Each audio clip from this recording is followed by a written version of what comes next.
Good to go. Hello, everybody. Hi, John. Hello, John. Let me just tell you that in case of emergency, break glass and I can come downstairs. Okay. Well, thanks for sparing us. Hopefully I can make it through without a nothing session too. So Mike, do you want to chair or do you want me to chair? I'd appreciate it if you could chair tonight, Kim.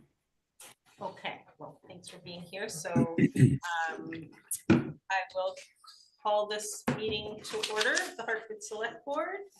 And first order of business is the Pledge of Allegiance. Would anyone like Wait a minute, to? you gotta read the hybrid thing, don't you? Oh, okay, yeah, let me read that. Yeah. Did I do that before the meeting? Yeah, read the hybrid thing. Okay. This meeting is a hybrid meeting, which means that some or all of the public body is meeting remotely, and some are meeting physically in a previously noticed location here, where the public may attend to observe, listen, and participate contemporaneously. One member of this public body or other staff is present at the location to ensure the public can participate if desired. Please note that while we strive to provide means for those attending remotely to participate in public comment period, there may be technical difficulties or reasons that otherwise prevent or interrupt remote public participation. Therefore, it is important to note that the open meeting law only ensures the public's right to participate and comment at public meeting by attending at the designated physical location as posted in the notice agenda. If a member of the public or the public body has technical difficulties accessing this meeting remotely, please alert us by email at selectboard@hartford-vt.org. In the event of a technical difficulty that cannot be resolved, we may continue the meeting if necessary to a time and place certain.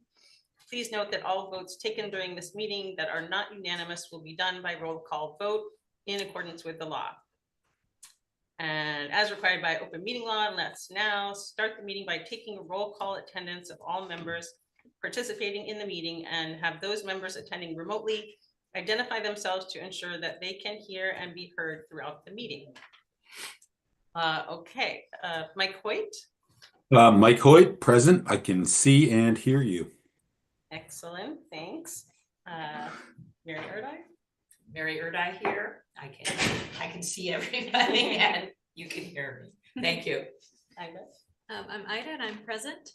Lanny. Lanny Collins, mind, body, and spirit. All right, and Kim Souza is here. We have not, Mike, you didn't hear anything from Brandon, did you? I have not. Okay, so hopefully he'll pop in soon, but he's currently not in attendance. Okay, so now we will move to the Pledge of Allegiance. Is there anyone that would like to lead us? Pledge allegiance to the flag of the United States of America and to the republic for which it stands, one nation, under God, indivisible, with liberty and justice for all. Thank you. Ida? And, okay. And then we will move to public comment relating to anything that is not listed on the agenda. Is there anyone in the room that would like to make a public comment? Excuse me, Yes, John. should we not discuss the order of agenda? Oh, my apologies. I'm rusty at this. That's okay. Are there any changes anyone would suggest to the order of the agenda? I would suggest tabling the executive session discussion, as I noted in an earlier email to you, given Mike's absence and inability to be there present, and my desire not to be in a confined space with the rest of you. Nothing personal, of course. I also think that because I've come up with a little bit of a glitch on this ethics commission discussion per the statute that we recently adopted, I think we ought to table items L and M to another time so I can measure thrice and we can just cut the one time. Excellent. All right. Does anyone object to tabling items 5, L, and M in the executive session tonight? Okay, those changes will be made. See if I can keep, okay, order of agenda. Now on to public comment. Anyone in the room?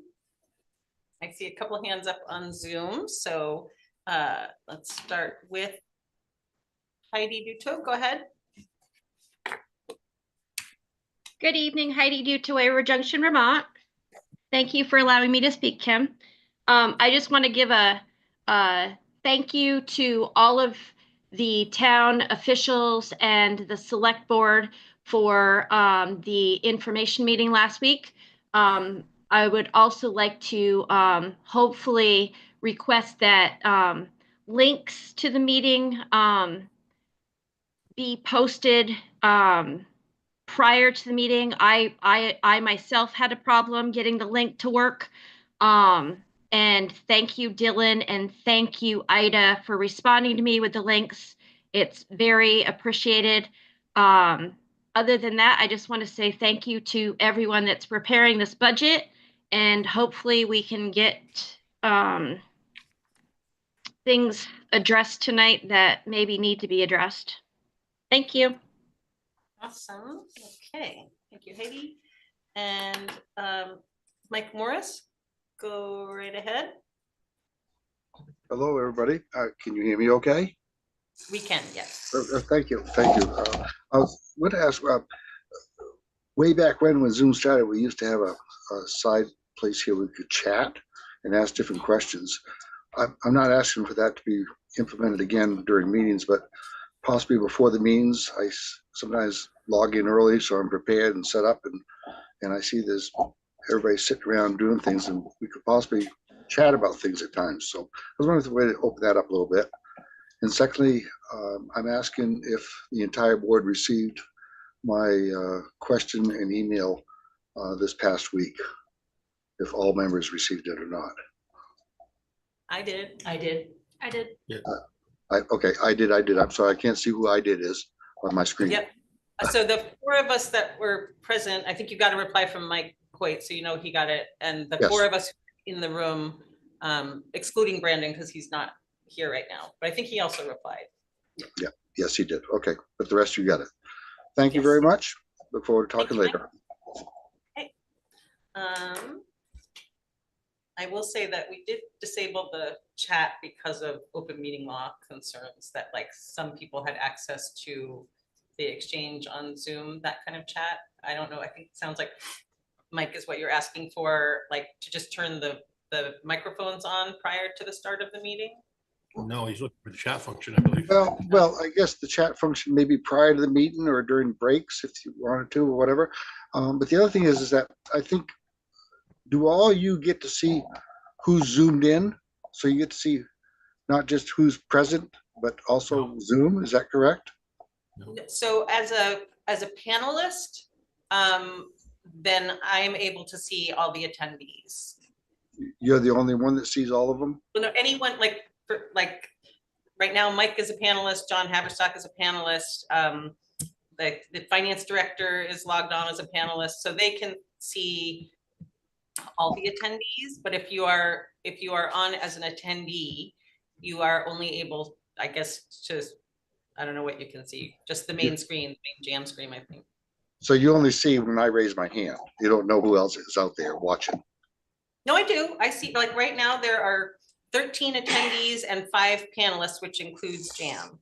Is there any way that that could be shared for even the public with myself? I know I who we're talking with.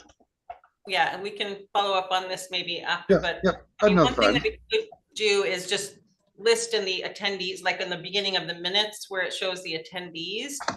Often it only gets listed like who actually spoke. But we could talk with the administrative assistant about maybe including all the names. I mean, sometimes, so like, for example, there are some people on with just first names. There are some people on with just initials. So I guess we'll have to think about it and get back to you. Sometimes. Okay, no, just suggestion and feedback. Appreciate it. Thank you. All right, thank you, Mike. All right, so no, Mike, do you want to lower your hand if you're done? And I don't see any other hands up at the moment. So we have no items before us as the local liquor control board and none as the local cannabis control board. So I guess we were done that already. Select board comments and announcements. Lanny, anything? I have nothing this evening. Ida? No comments. Just stay warm and bundle up.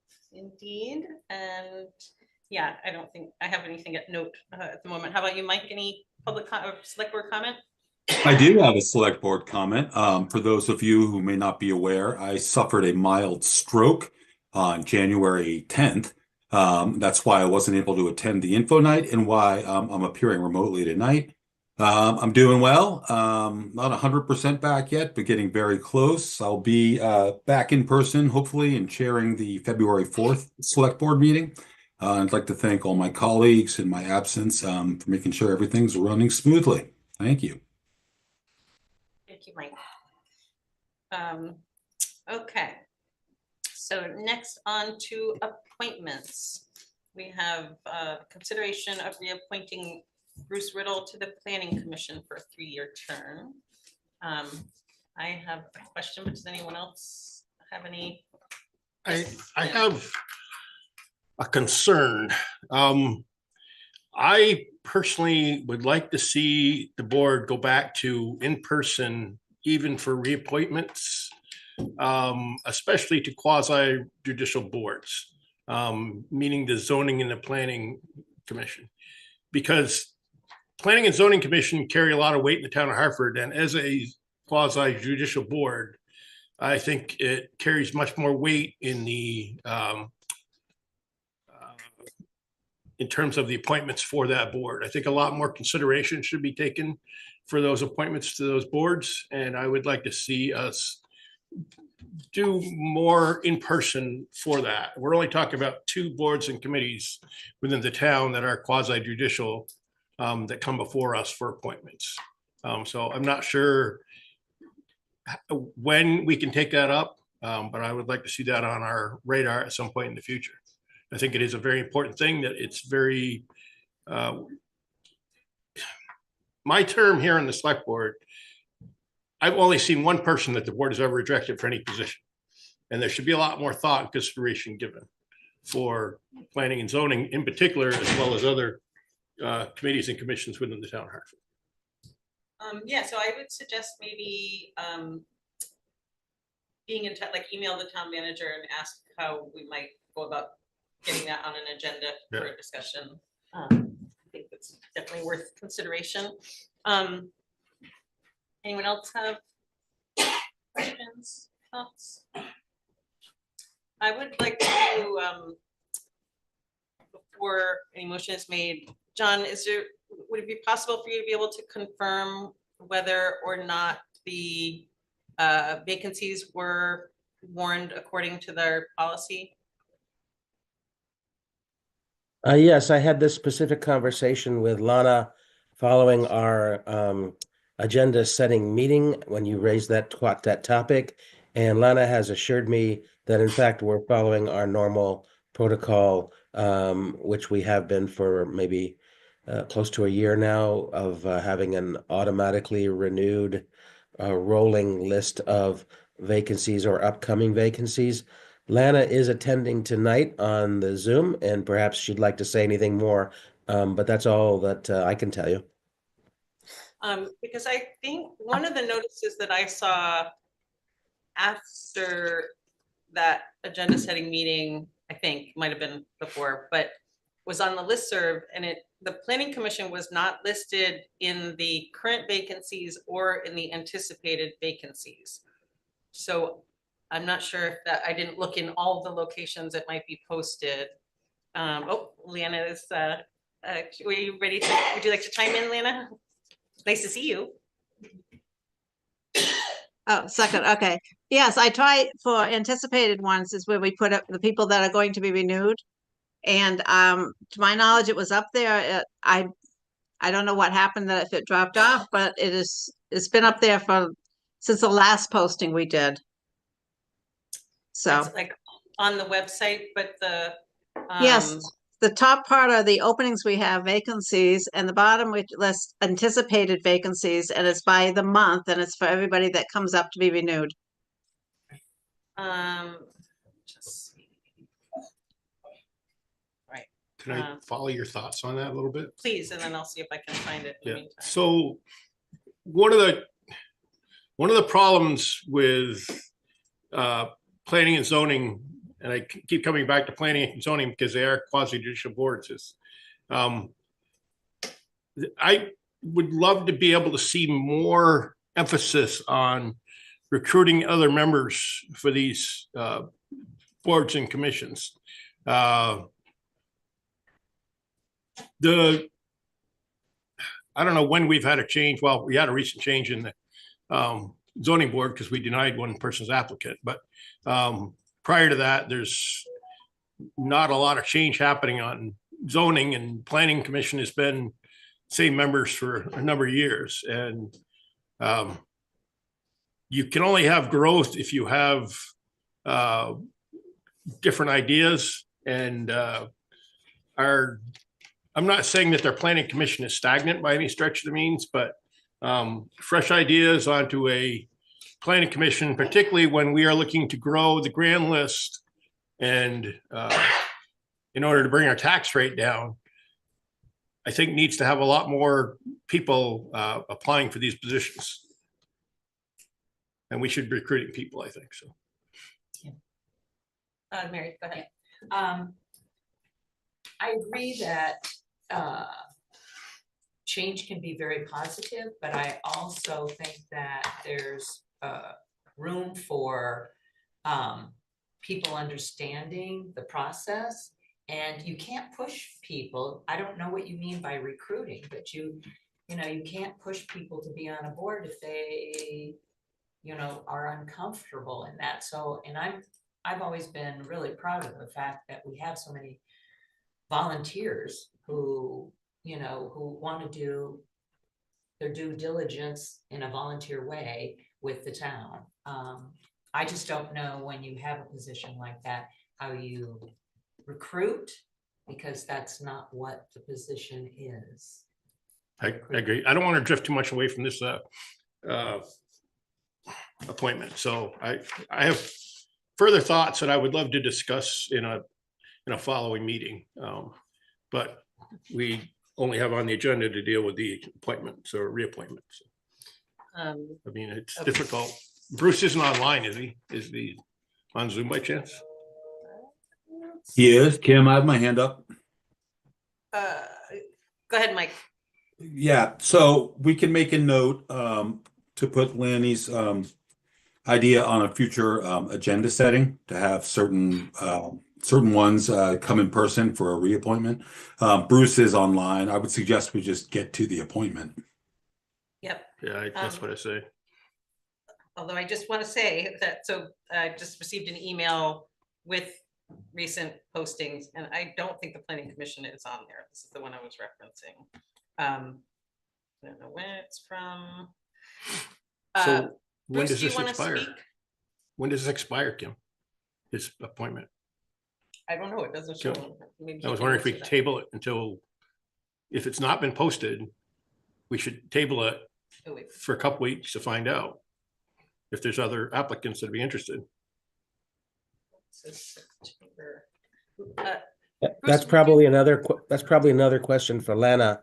I believe she just brings these renewals up fairly close to the end of the term. Bruce, do you know when your term expires? I believe next week. Does not give us a lot of time then, does it? No. I mean, I defer to if someone wants to make a motion, we can have a vote. Well, you know for a fact that it's not been advertised? I don't know that, I mean, I'm being sent screenshots from a Facebook page, so it's not super official. But Lana, go ahead. So is it on the boards and commission job postings? And that's a list of all the current ones, and underneath it says anticipated openings. In January, it should say planning 1. I'm sorry, I can't get to that right here now. But that was a January reappointment. On the website. On the website, yes. And what I do is on the 15th and the 31st or the 30th of the month, I put it on listserv and I send it to JD to put out wherever he does on the other social media. All right, now there's two more hands up. I know we're kind of off to a slow start. Sorry, Mike, we'll get it moving here. Go ahead, Heidi. Hi, Kim. Yes, I sent you the email that I posted on what's happening in Hartford, Vermont, and I only copied that from the listserv that Lana posted. So that's where that came from, just to clarify a little bit. All right, but one of them that you sent doesn't have the planning commission and one of them does. And well, one of them says so, September. Right, that's somebody else obviously coming up. Lana can clarify that more, but that's just what I copied and posted from listserv from Lana's posting. Okay, Looks like the, go ahead. it looks like the first section is current vacancies, Mhm. which does not include planning, and then in the anticipated vacancies, it does say planning for September For 2025. September 2025, not January. And the other one, the other listing here shows anticipating openings 2025, February none. And March, it doesn't even include January.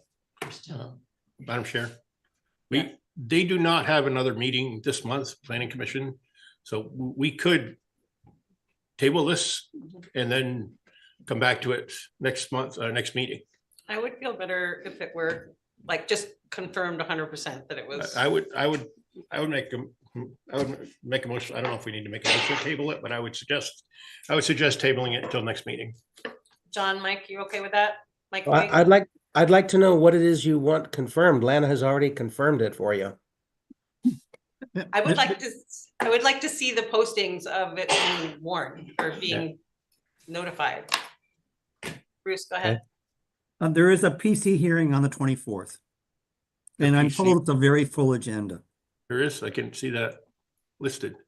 Yeah, it's not a on the very calendar. full agenda. On January 24th or February 24th? February 24th. Yeah, but February, the that's select February. board will meet again before Yeah, that. that's fine. Yeah, that's fine. Yeah, there's plenty of time. Is there any reason, John Haverstock, why it is that we could not table this and put it on our next meeting's agenda? Not that I can think of, other All than the fact that I don't know why we wouldn't rely on Lana's assertions. This is the function she performs every month on a regular basis in a routine fashion. So I guess I'm a little defensive about criticisms of Lana having not done something that she's just told you she has. I don't believe there's any criticisms. I think we're just trying to double check the boxes. So I think I would feel better about tabling it. It's not going to hurt anything to table it and come back to it next meeting. Okay, sorry about that, Bruce. We will. Mike White, any other, there's one other public hand up at the moment. In the interest of moving on, I'm okay with tabling it. Okay. All right, and then Marie will take one more comment. Oh, Bruce has his hand back up. Bruce. Do you want me to be in person at the next meeting? I That mean, would be Lanny nice. would. It is not official that you're required to, but if you would love to be, if you'd like to be, we'd love to have you. Not required. Okay, thank you. All right, thanks, Bruce. Okay, Marie, go ahead. Marie Elvin, White River, and I thought there was a posting required of 30 days, that was decided. It would be posted for 30 days before Mhm, coming due. that is correct. Kim, Yeah, I Thank did you. find it on the town website. yeah, I think it is on the town Oh, okay. website. I'm just saying that Has the it gone out? Notices? the listserv posts, I I see. think that We've agreed to table it. okay, Let's yep, move on. let's move on. All right, thank you, Marie. And I don't know why. Okay. Let's move on. Town managers report. Okay, thanks, everybody. I'll try to be quick. I just wanted to point out that on Monday, January 13th, Town Moderator Chuck Worcester presided over warrant information night, at which Select Board Vice Chair Kim Souza presented the select board's recommendation that the town voters enact a 1% sales tax. Department heads Scott Hausler, Brian Gazda, and Greg Sheldon spoke on a proposed package of replacement vehicles for their departments to be purchased pending voter approval with revenue from the town's rooms, meals, and alcohol taxes. Scott Cooney spoke in support of his proposal to use rooms, meals, and alcohol tax revenue to purchase vehicle extraction tools for the fire department. Just a reminder, there is currently already in that account sufficient funds to approve the purchase of all these items. On Monday, February 24th at 7 o'clock, Budget and Candidates Night will take place at the high school. And then, of course, on Saturday, March 1st at 10 a.m., the town and school district meeting will take place at the high school gym. The assessor reports that he performed field reviews, which are drive-by reviews of Tyler Technologies property inspections performed as part of the 2025 town-wide reassessment project. Stay tuned for an update from Tyler Tech at the February 4th meeting as to how their reassessment is going. The town clerk points out that January 27th is candidate petition and consent deadline for forms. 5 o'clock is the January 27th deadline in the town clerk's office. The Environmental Sustainability Coordinator points out that members of the Hartford Energy Commission, Efficiency Vermont, interested members of the public, and the Environmental Sustainability Coordinator had their final meeting with Oak Ridge National Laboratories to discuss what a district geothermal heating system might look like in downtown White River Junction. The goal of working with Oak Ridge was to find out if a system could serve multiple buildings and how much that might cost. Hartford will be receiving a report by the end of the month with details about what a system could look like and an estimated price point. The Department of Public Works Highway Division notes that they've received a demo model of a Ventrac sidewalk snowplow machine from Champlain Valley Equipment to see how it'll perform in downtown White River Junction with clearing of sidewalks and other tight spaces. The Department of Planning and Development reports that there was a historic preservation meeting which was promoted and conducted on January 15th with regard to what to do with the recovered White River Junction Railroad Station weather vane. Over 20 people participated in the discussion, which generated a lot of ideas and enthusiasm. The Parks and Rec Department notes that they have over 400 respondents to the community center survey, with 73% voting in favor of a new community center. Youth Ice Fishing Derby will take place February 1st at Dewey's Pond. The department continues to work on agency reaccreditation. Over 450 document links were created for our suggested evidence. Our submission is due on January 22nd. From the police department, there's word that our former police liaison, Kelsey Nanatovich, has returned to the Hartford Police Department as a police officer candidate. We're excited to have her expertise join our department. Candidate Nanatovich will attend the Level 2 Police Academy and have field training until she attends the Level 3 Police Academy in the fall. The first Hart Stat meeting is to occur on February 11th, 2025 at 8 a.m. at the Public Safety Building. And that's that. All right, thank you, John. So, John, I have a question for you. Sure. If I may. I spoke to you a while back about breaking out the budget in terms of percentages. Yes. Have you had a chance to work on that at all?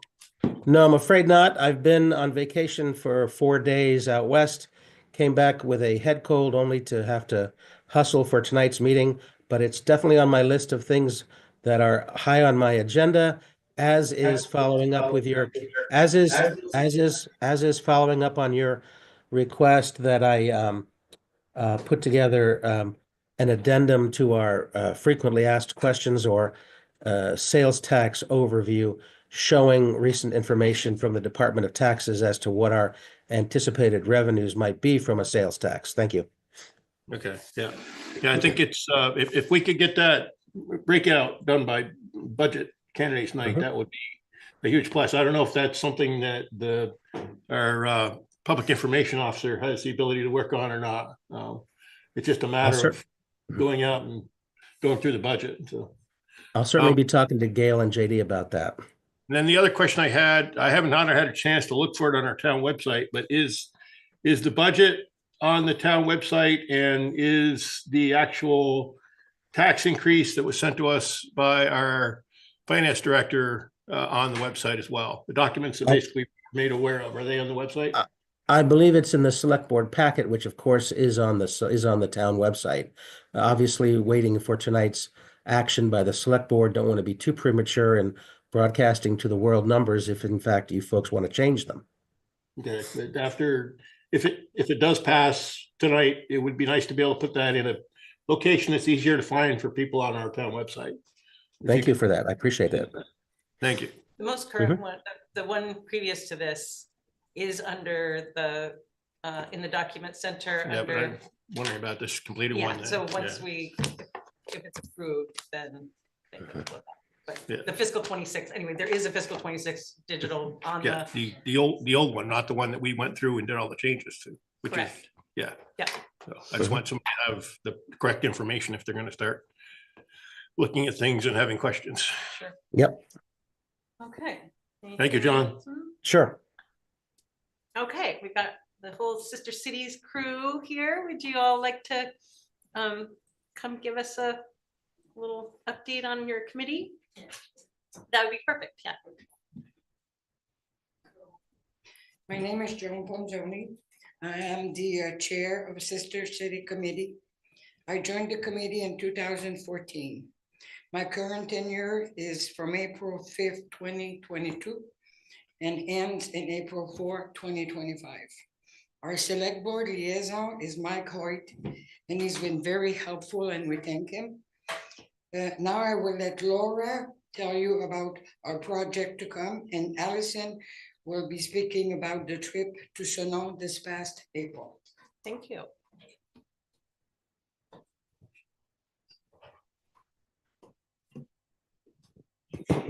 Hello, my name is Laura Cooney.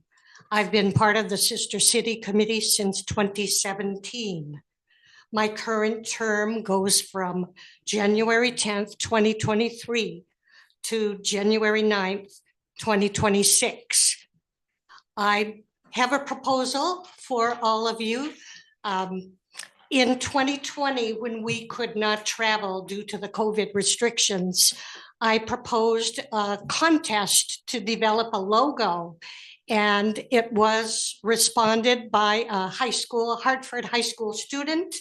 His name is Ayodele Lowe. His email address states that he's a student through 2025. So it would be great to have this published for him by the end of his school year. I submitted the logo to Lana along with a little blurb about this contest, but he was the prize winner. He submitted several of the logo. We all looked at it and provided some input, and he came back. And we gave him $100 prize for his effort. It took quite a few months to come up with the final one. Since then, we have been trying to get it published somewhere. We located several areas in town where an actual sign itself could be posted. To no avail. We kept getting, we'll call you back, we'll contact you, and we hadn't heard. But recently I saw a digital bulletin board right outside the front, on the front lawn, and I said that would be a great proposal for us to propose that the digital board include our logo in a pattern, whatever pattern you decide because that is something we want to publicize. We have been a sister city. We have had a sister city connection since 2016. And so that's my proposal, that we find a way to put our sister city logo on that digital board so that it is regularly advertised that we have this connection and we want to keep this connection strong. All right. Thank you. Question. Oh, yes. What is the creature in the center of the logo that is? This is a deer, and it is a symbol of the town Sonoma that we are in Sister City connection with. Okay. Okay, there's a legend that the deer was spotted running through the forest, and when the deer stopped, this is where everybody who was chasing the deer or hunting the deer decided it would be a good place to begin the city. And so that's. Don't we have another sister city other than Sonoma? No. We do not now. We do not. We did, I thought, but they. No. Okay. And Joan was instrumental in finding Sister City, because she was the one that was on the committee before. Okay. Okay. Thank you. Laura, can I ask a question? Yes, of course. Is your proposal to do the digital board, I guess I would suggest that you, if you haven't already, to go ahead and follow up with the town manager about the logistics of that after, like, rather than consider this your proposal. Does that make sense? Yes. Okay. I would just, I would follow up with the town manager and find out what steps need to be taken. All right, thank you. I believe that when I submitted the logo to Lana, that she provided a copy to John also. Okay. Yeah. Okay. Yes, she did. Okay, very good. Thank you, John. So, Anything else? question for the Yes. board, not for you, Laura. Question for the board. We've never had an electronic billboard per se sign out in front of our building before. Do we have to make some sort of a policy on what gets displayed, or do we have to have some sort of a authorization by the select board in order to put things up there? I think Scott Hostler can answer that question. Okay, Jeff. I can't. You want to address that, John? Yes, I know that JD and Scott have had extensive discussions about what should be permissible for that sign and what shouldn't be. I'm not entirely sure whether they've reduced that to a writing. I imagine they probably have. And if so, I will forward that to the select board. And if no, I will let you know that too. Yeah, it should come before the board for approval on what goes up there and what doesn't go up there in terms Sounds of good. images. Sure. I'll just briefly mention what I do know. So the display bulletin board is what we call it, is for town business. So there has been requests from outside town operations to put something up. JD has been working on a policy. I don't believe that's complete yet, but it's only specifically for town meetings, town functions, town business, and that's it.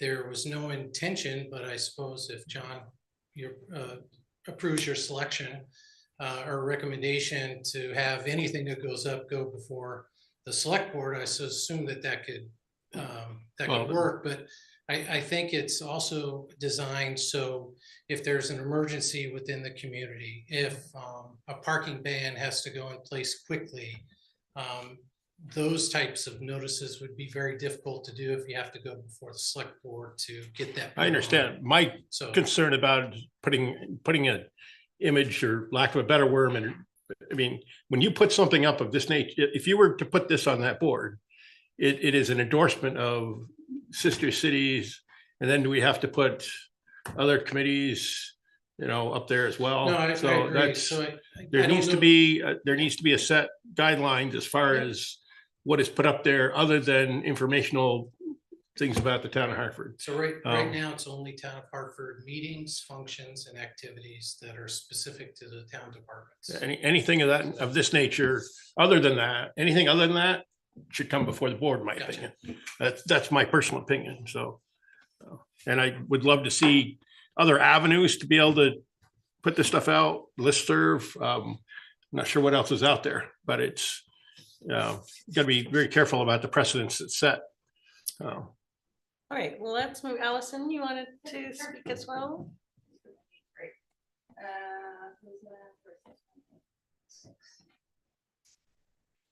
Hi, my name is Allison Litton, Hartford, Town of Wilder, Village of Wilder resident, Hartford High School French teacher. My term for the Sister City Committee began February 7th, 2023, and is up February 6th, 2026. I'm currently secretary, and one thing, I know you've seen me come before you in the past to talk about our trip that the Hartford Area Career and Technical Center students took in April. I still need to find a time to make that formal presentation and allow Stacy Dunham, who is the cosmetology teacher at the HACTC, come. We have reflections from the 3 students who went that I would be eager to share with you.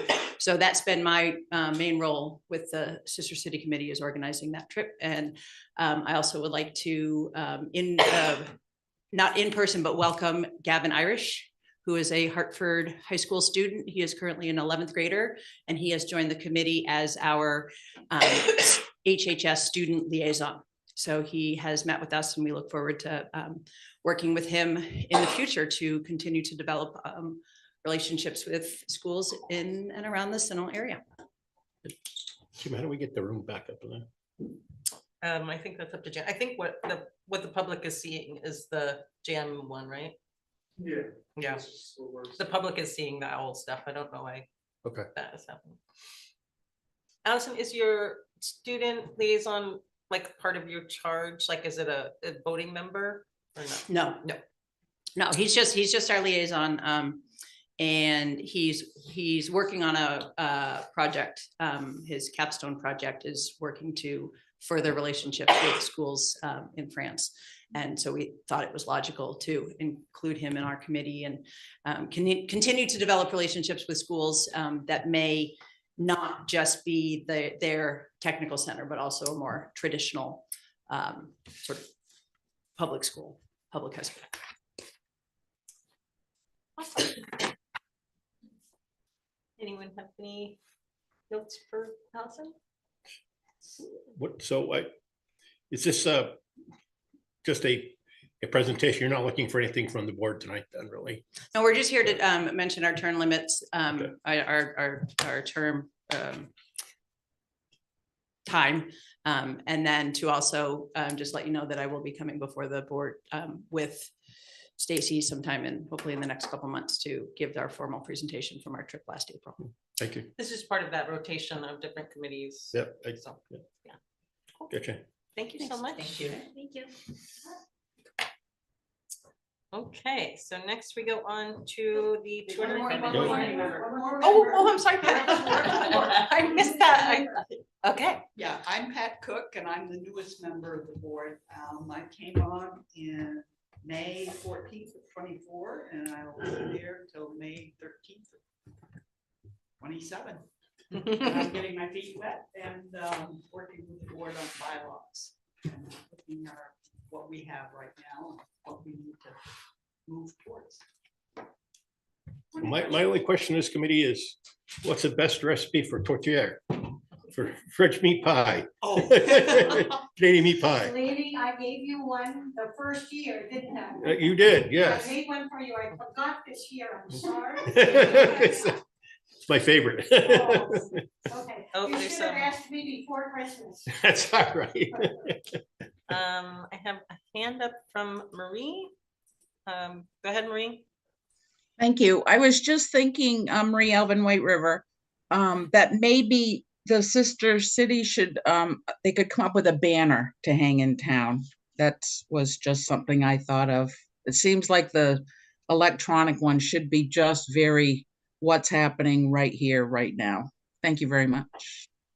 Thank you, Marie. All right, so we are ready to move on to the 250th commemoration. Sorry, Matt. Okay. Can I just hand that off to you? Yeah. Excellent. Hi, I'm Matt Osborne, a planner in the Department of Planning and Development. On December 10th, the select board signed a resolution creating a 250th, a townwide 250th committee. They requested that a charge for that committee be prepared. I was asked to put together some bylaws for that committee. The bylaws are modeled after other town commission bylaws. So that is being presented to the select board, and we're asking you to approve those bylaws. And Gwen Tucson from the Hartford Historical Society is here as well. Anyone have questions for Matt or Gwen? I have a question for John. John, when we were discussing this, I had asked about getting with the town council to find out if we can not pay these members of this committee because we're paying everybody else. Did you look into that? Yes, I thought that I had circulated it to everybody, but the answer is yes, we can do so. We cannot pay, okay. And he did send that. You did? Okay. Just wanted to get a refresher. Thank you, John. I have one question and I sent it to John earlier. Just curious that the bylaws say that the signing of the Declaration of Independence was between 1775 and 1777. I guess I always had read that it was just 1776. So I was wondering what if there was something I didn't know about.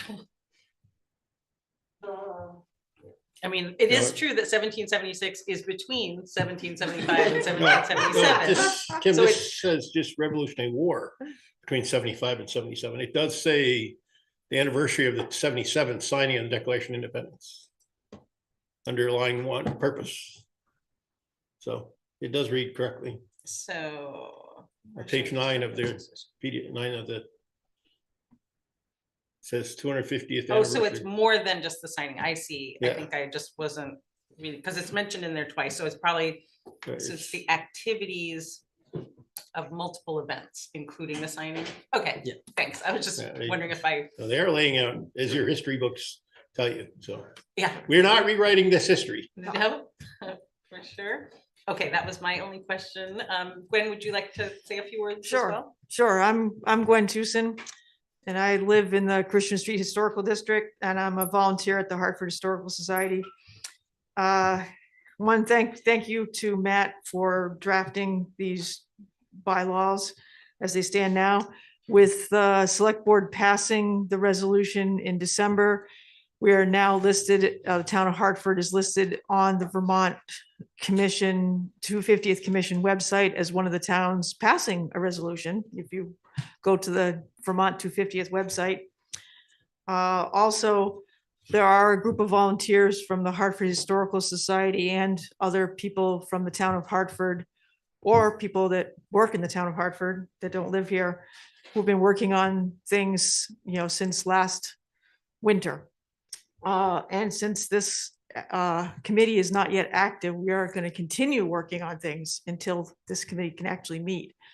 So we are actually meeting in this building on the 29th of January. But this committee, again, is going to make it more visible that these events are happening. So potentially, we could have an event on the electronic bulletin board because it'll be a town event. So those kinds of things will help. So if you have any questions about this, definitely let me know. Okay, thank you, Gwen. Anyone have? Make a motion if we're Okay, ready. I'm ready. Are you Okay. ready for a motion? I have a question. Will this committee have a select board liaison to this? Maybe that could be discussed during the organizational meeting in March. Yeah, but they're gonna have meetings before that. I mean, they're open to the public, certainly, so anyone can go. Mike, are you comfortable with just working on assigning a liaison to that committee after the organizational meeting?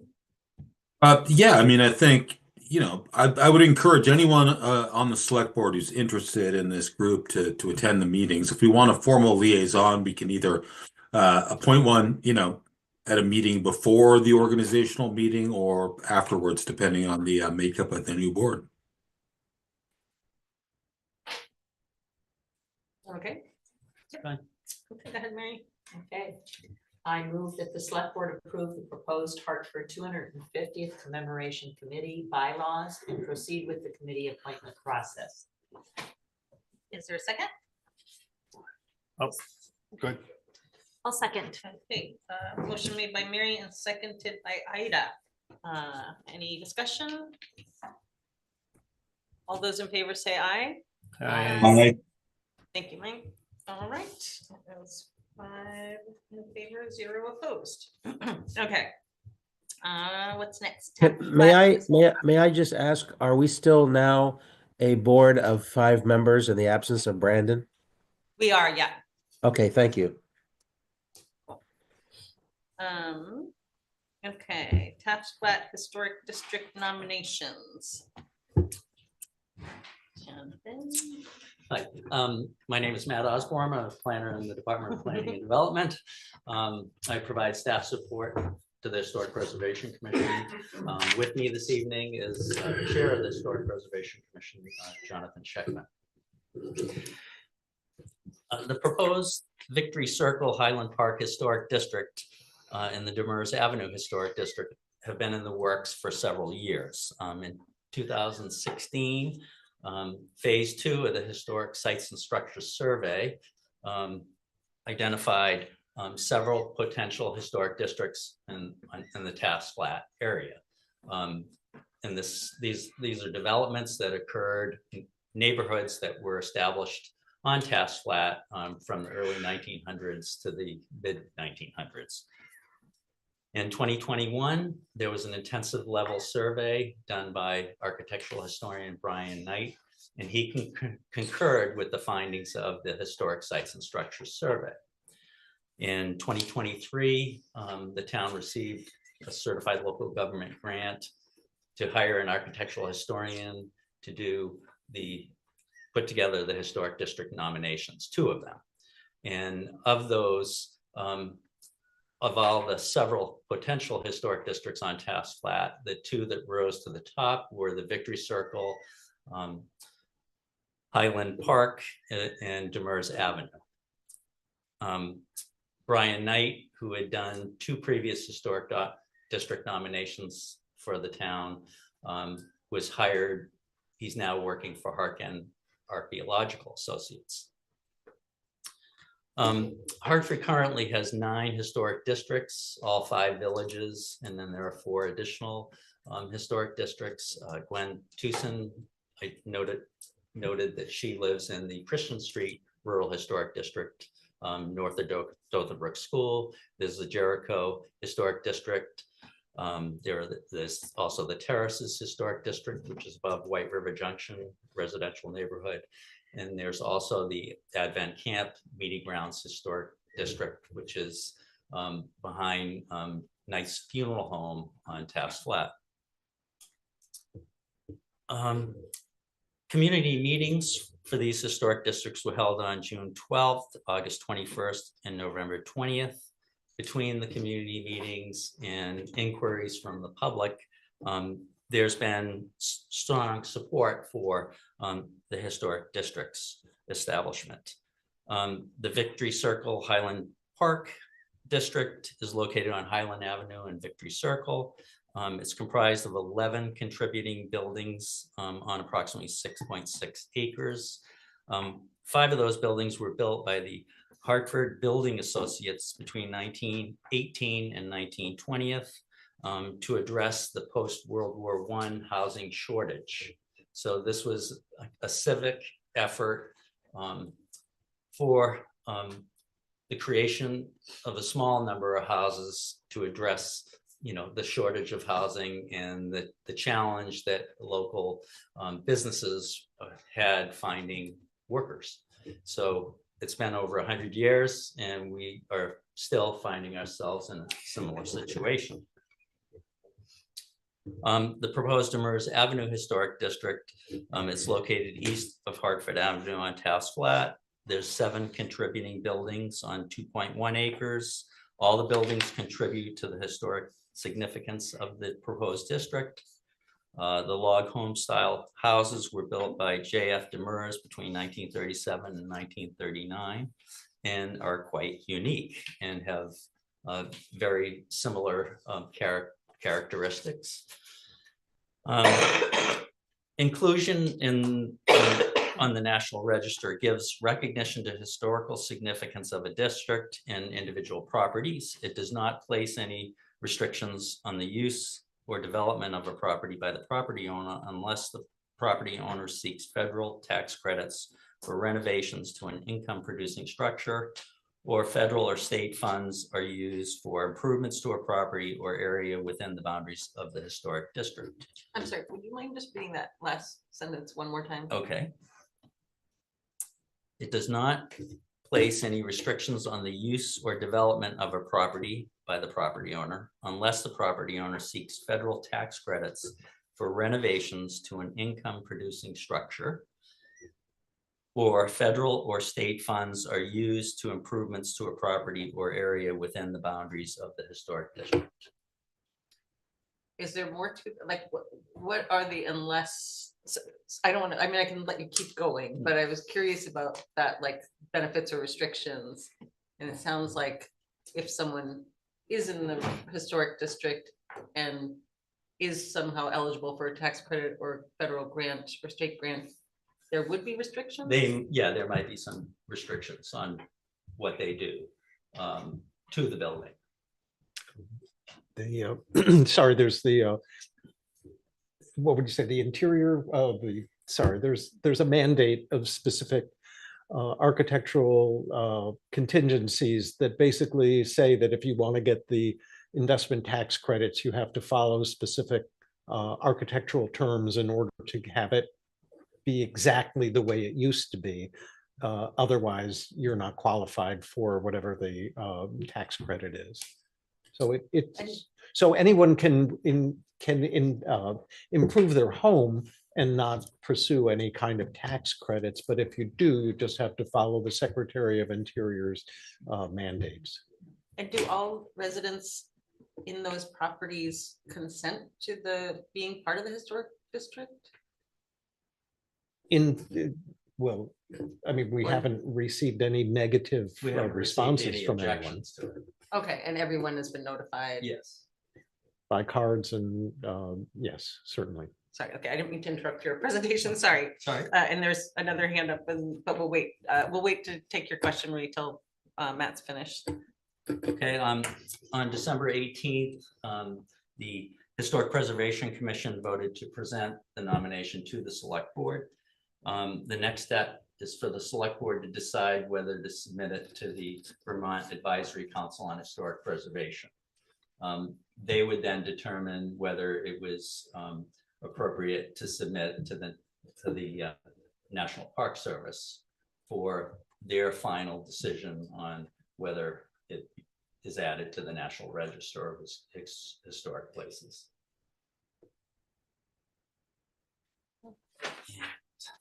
So on behalf of the Historic Preservation Commission, we are requesting that the Select Board approve submitting the Victory Circle Highland Park Historic District nomination and the Demers Avenue Historic District nomination to the Vermont Advisory Council on Historic Preservation, and authorize the Select Board Chair to sign the Certified Local Government Final Review and Recommendation Report for both proposed historic districts. May I Please. May I point out that I believe it's the ranking member can sign in the absence of the chair. So I think there's a couple of forms I've left on Kim Souza's desk that if the board was agreeable, she could sign on behalf of the board. chair or vice chair is generally Right. allowed to do that. So Kim being the vice chair has that authorization. Correct. Mary? Yeah, I just want to say, Jonathan, I found this fascinating to read, and the thing that I particularly enjoyed somewhat sadly is the reference to building homes that were, today we would say affordable, they said comfortable for the workers. And I just said, here we are, 100 years later in the same situation, but I found it really fascinating to read. And I want to thank you all for all the work that you've done. I'm sure I'll make a motion if I have you're one more ready. question still. Okay. If, Appreciate you asking the question about the building stuff though. yeah, sure. And we have a question from the public still too online. Okay. I don't know if John passed along the question that I emailed this morning to you guys. You know, so the question that I asked, in addition to the restrictions and benefits question, was, has any research been done to determine if any restrictive covenants were placed on the deeds of the post-war GI Bill funded properties? It was the case in many states that Black veterans were denied the guaranteed low interest mortgage rates, and it would be an important part of the historical context to know if this was the case in Hartford or Vermont at the time or not. Yeah, to my knowledge, there hasn't been, but I could ask our architectural historian whether he did that or not. But you're wondering whether there were some sort of liens or restrictions after, Restrictive covenants, like especially with the GI Bill. but this was in the 1920s. Well, there were there were definitely a lot of houses referenced in the 1950s, like post-war. There was a lot. I mean, I also very much enjoyed reading through the narratives, like it was, and I saw like some was in the same in both of the certifications, but I mean, there was definitely reference to post-war GI mortgage supporting some of the purchase of these houses. No. Yeah, I think I recall. Okay, Anyway, if any research has been done on that topic, I think it would be really important for us to know in Hartford. Like, this is the kind of thing that some of the time that there's part of history that we, you know, maybe it did not happen at all in, but you know, Levittown in New York was sort of the primary example of this, where Black veterans came back from the war and were not allowed to get these low interest mortgage rates and could not purchase homes in these developments because they had restricted deeds to them. And that's definitely the case in some properties in Vermont as well. So anyway, just good point. Thank you for bringing it It up. would be fascinating to know. All right, and I'm gonna take one question on Zoom here. Marie, you could go ahead when you're ready. In your neighborhood there. Hello, Marie Elvin, or should I say Marie Demers Elvin? It was my grandfather who built all those cabins, who owned the sawmill in West Lebanon. And thus the reason I fought so damn hard to prevent that 3-story building being put up that has really ruined the whole character of the neighborhood. And this is a prime example of zoning doing what they want to do and not looking around for consideration of the area. They totally blew off character of the neighborhood, and which is one of the criterias. They tore down that cute rectory, which could have been rectified. And the way I understand it, I didn't really think there was a choice to be, rather to be in the National Historic or not. I thought, you know, and considering what I've been through, you know, if the town of Hartford wants to make it a historic district, they're going to make it a historic district. And people have told me it is an honor. So I'll try to go with that. And as far as I understand it, there is absolutely no restrictions. If I want to add on to my house, if I want to put on solar panels onto my house, that I can do whatever I want, is what Matt told me, unless I seek federal housing. Like if I wanted to redo the outside of my cabin and put on new siding, which it is quite old, but that then I could seek federal money, and then that it would have to be kept to their criteria if I used federal money. So I hope I understand that right, and that this doesn't come back to bite any of us on Demers Avenue, and we're all pretty happy keeping it as unique as it is, except for obviously the destroying of the rectory building and now the Haven taking over the whole flat, which is also hasn't been a good thing. But that is what I will say, and I certainly thank everybody for their work. Thank you, Marie. Okay. Anybody else? No other hands up Okay. on Zoom. Madam Chair, I move that the select board approve submitting the Victory Circle Highland Park Historic District nomination and Demers Avenue Historic District nomination to the Vermont Advisory Council on Historic Preservation, and authorize the select board vice chair to sign the certified local government final review and recommendations report for both proposed historic districts. Okay, we have a motion from Lanny. Is there a second? I'll second the motion. Second by Mary. Any discussion? Oh, there's one hand up. Go ahead. Mike, go ahead. Hello, Mike Morris, you can hear me okay? Yes. Yeah, with the questions from the select board and the presentation, might the select board, sorry about that, might the select board want to seek legal counsel on the definitions of what is actually happening here? Call from the I'm wireless not phone. neither for or against at this point. I'm just saying, but should you seek legal counsel? Because it seems like you don't have a true understanding of what you're authorizing here. On what? No, I think, I mean, I think that Matt and Jonathan made it pretty clear. I think I'm really just move. I think we should All move right. ahead with the vote. Yeah, Okay. thanks for, Okay, all right, just oh, sorry, Mike, I didn't mean to mute you prematurely. All right. So there's a motion on the floor from Lanny and a second from Mary. Any further discussion on the board? Okay, all those in favor say aye. Aye. Aye. Mike. All right, 5-0. Are we supposed to be taking roll call votes because we Only have if a it's not member? unanimous. Okay. So I guess we could, that's my understanding anyway. Okay. Oh, wait, did we? Yeah, so that we did both nominations. That was Yeah, approving both it was nominations. all rolled into one. Okay. All right. Thank you both very much. You're very welcome. Thanks for all the work on it. It really is fascinating stuff.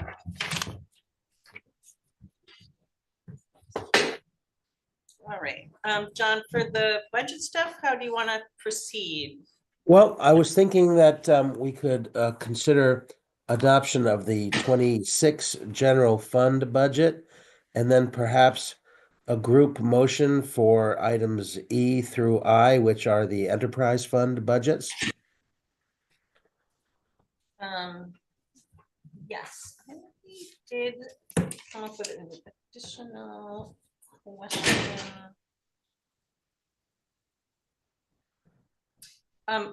Well, and I guess this is maybe for the, when we get to the warning. Right. I do have a question about that. Right. But so we can approve the 26 budget that's gonna go to the voters, is it's separate from the warning. That's information. right. So, That's right. And if you'd like, I can say a few words and then maybe hand it off to Gail if she's willing to say a few things as well. My memo was pretty short and sweet. It just points up the things that have changed, the major things that have changed since December 19th, when you folks kind of put a pin in a tentatively approved general fund budget for 2026. Since that date, we have received by the deadline 3 social service appropriation petitions that all seem to be in order according to our town clerk. That's Advanced Transit in the amount of $98,096, Hartford Historical Society in the amount of $10,000, Those were both people who missed the reapplication deadline and are asking for the same amount that they did last year. The additional one is from Public Health Council of the Upper Valley. They've sought an amount of $5,382, which is an increase from last year's $977. So we have added these figures to the general fund budget on the reasonable assumption that they will all be approved by the voters. And Gail has done a great job to put together an updated spreadsheet showing the impact of this draft budget on a property owner with a $250,000 home. And it also compares year over year expenses. Short highlights are that the spending increase from 2026 over 2025 is 4.71%, and the increase in the property tax is on that $250,000 home is $151.04, or 5.192%.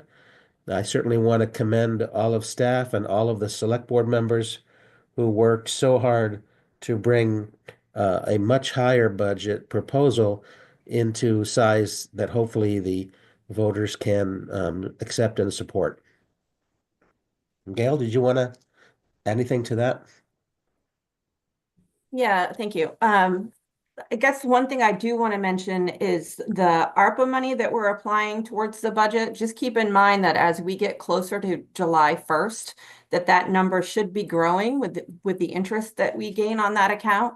Also, I did ask the town manager to have the department heads who do have ARPA projects to start giving an update once the new board is in place in March. And that way we can verify that the projects are moving the way that they need to be moving. And if there's some sort of a hiccup, we do have that resolution that we put in place that does allow us to use funds from those existing projects in the event that they, like I said, have a roadblock or a hiccup and they're not going to be executed timely. Lastly, I'd also like to thank all the department heads for their extra work that they did and sharpening their pencils. And hopefully we can get this approved tonight and get it to the town clerk and the HR director for their deadlines that they have to meet. Thank you. Gil, while you're right there, can I just double check? So in the recommended motion to adopt the budget, is the ARPA money included in the non-tax revenue in that 3.776 million? Correct. Okay, ARPA's in there. And then the amount, the general fund amount total of the 22.676 amount is different than is on the warning. Correct. And it should be, because the amount that's on the warning is less the appropriations that are listed on the warning. You told us that every year. I'm so sorry. Okay.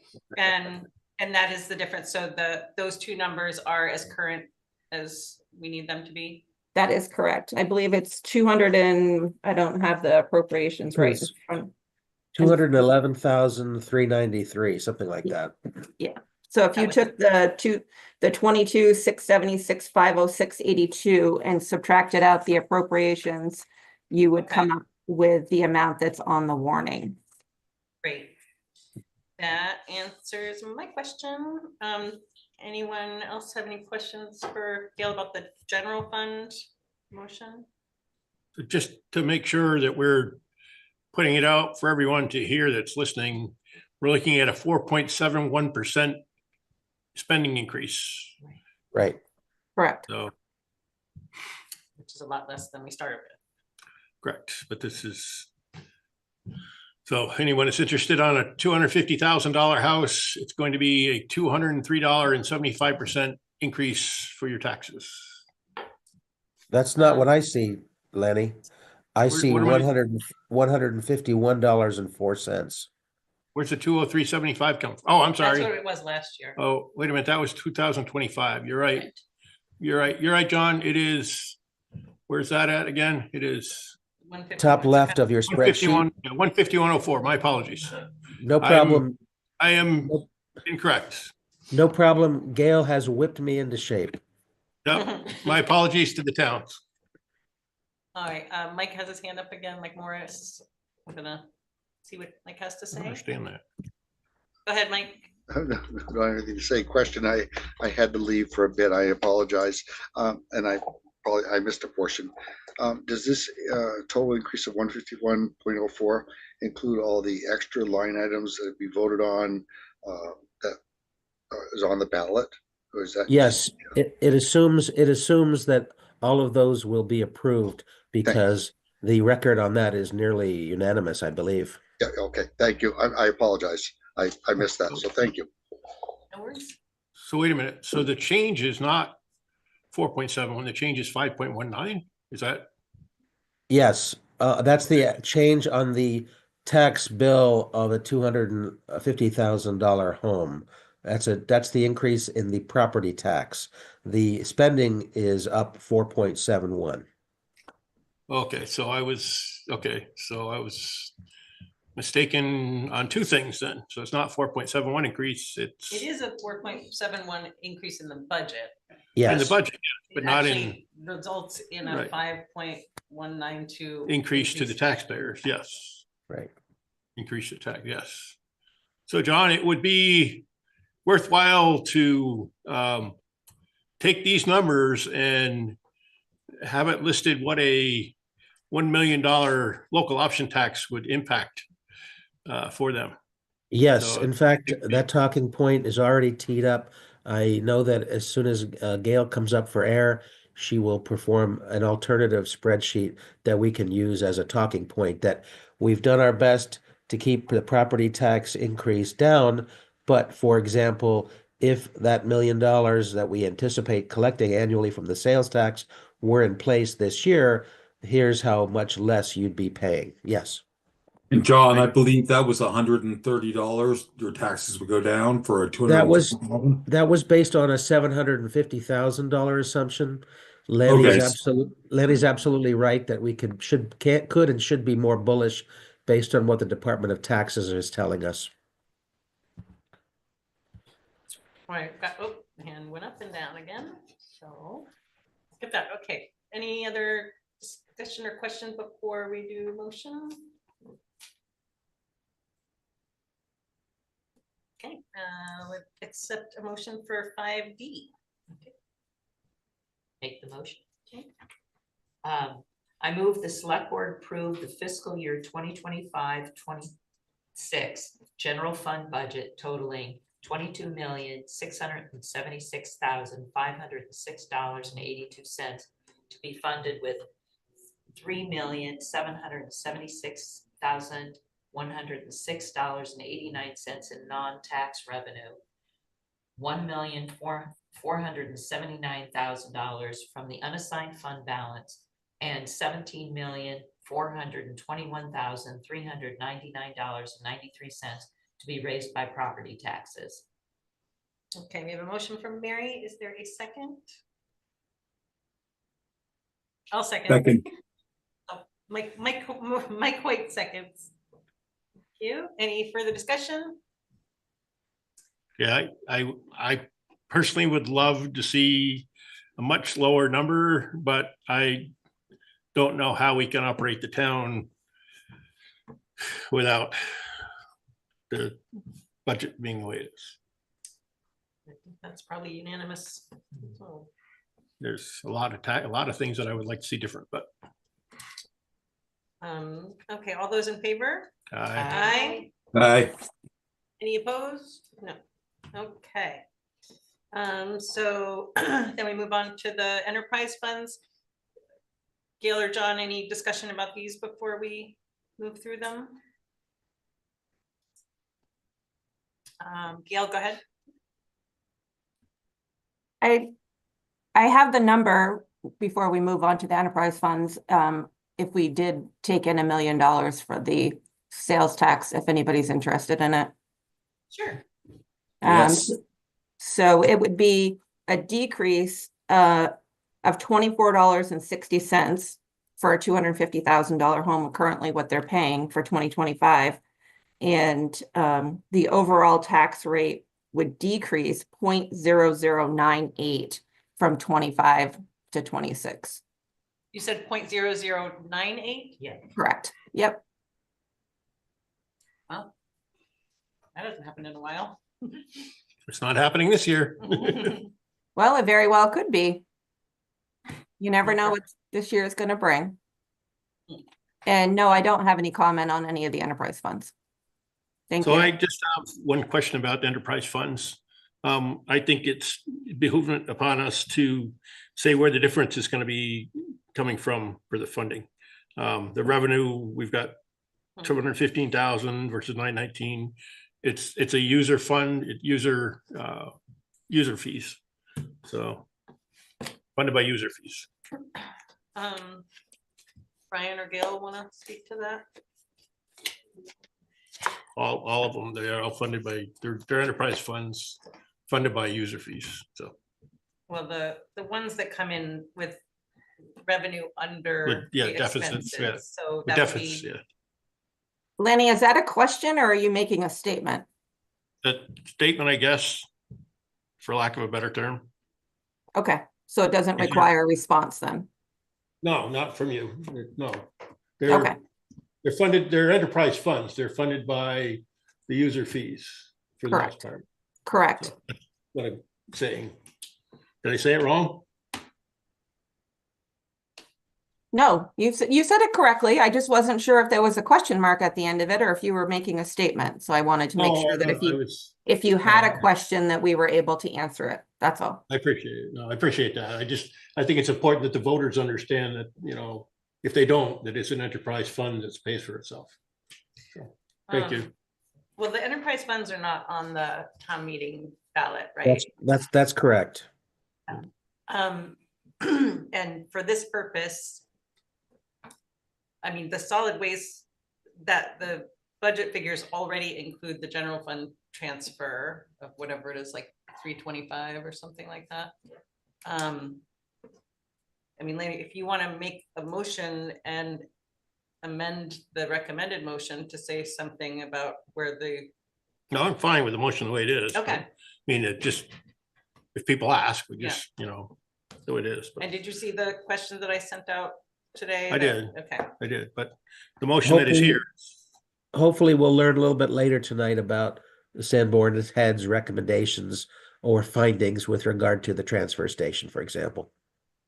These motions that are written here are correct motions in terms of dollars. Yes. Yes. So I'm gonna read 5E through 5I unless somebody else wants to do that. I think we should vote on each one just for. Want to do that? We can go through them pretty quickly, I think, but. Okay. Let's do each one. I approve, I'm sorry. I make a motion, select board approve of the fiscal year 2025-26 solid waste fund budget totaling $919,880.38 to be funded with $715,000 of revenue. I'll second the motion. We have a motion from Lanny and a second from Mary. Any discussion? All those in favor say aye. Aye. Mike, you over there? Mike? We might have lost Mike. Uh-oh, he lost internet. Shoot. We still have a quorum. Okay. Okay, that's fine. We still have a quorum. We can move on. All right, so that one is going to be 4-0. Yep. No Mike. Yep. Oh, are you back, Mike? No, I Oh, think that was John. Well, Sorry.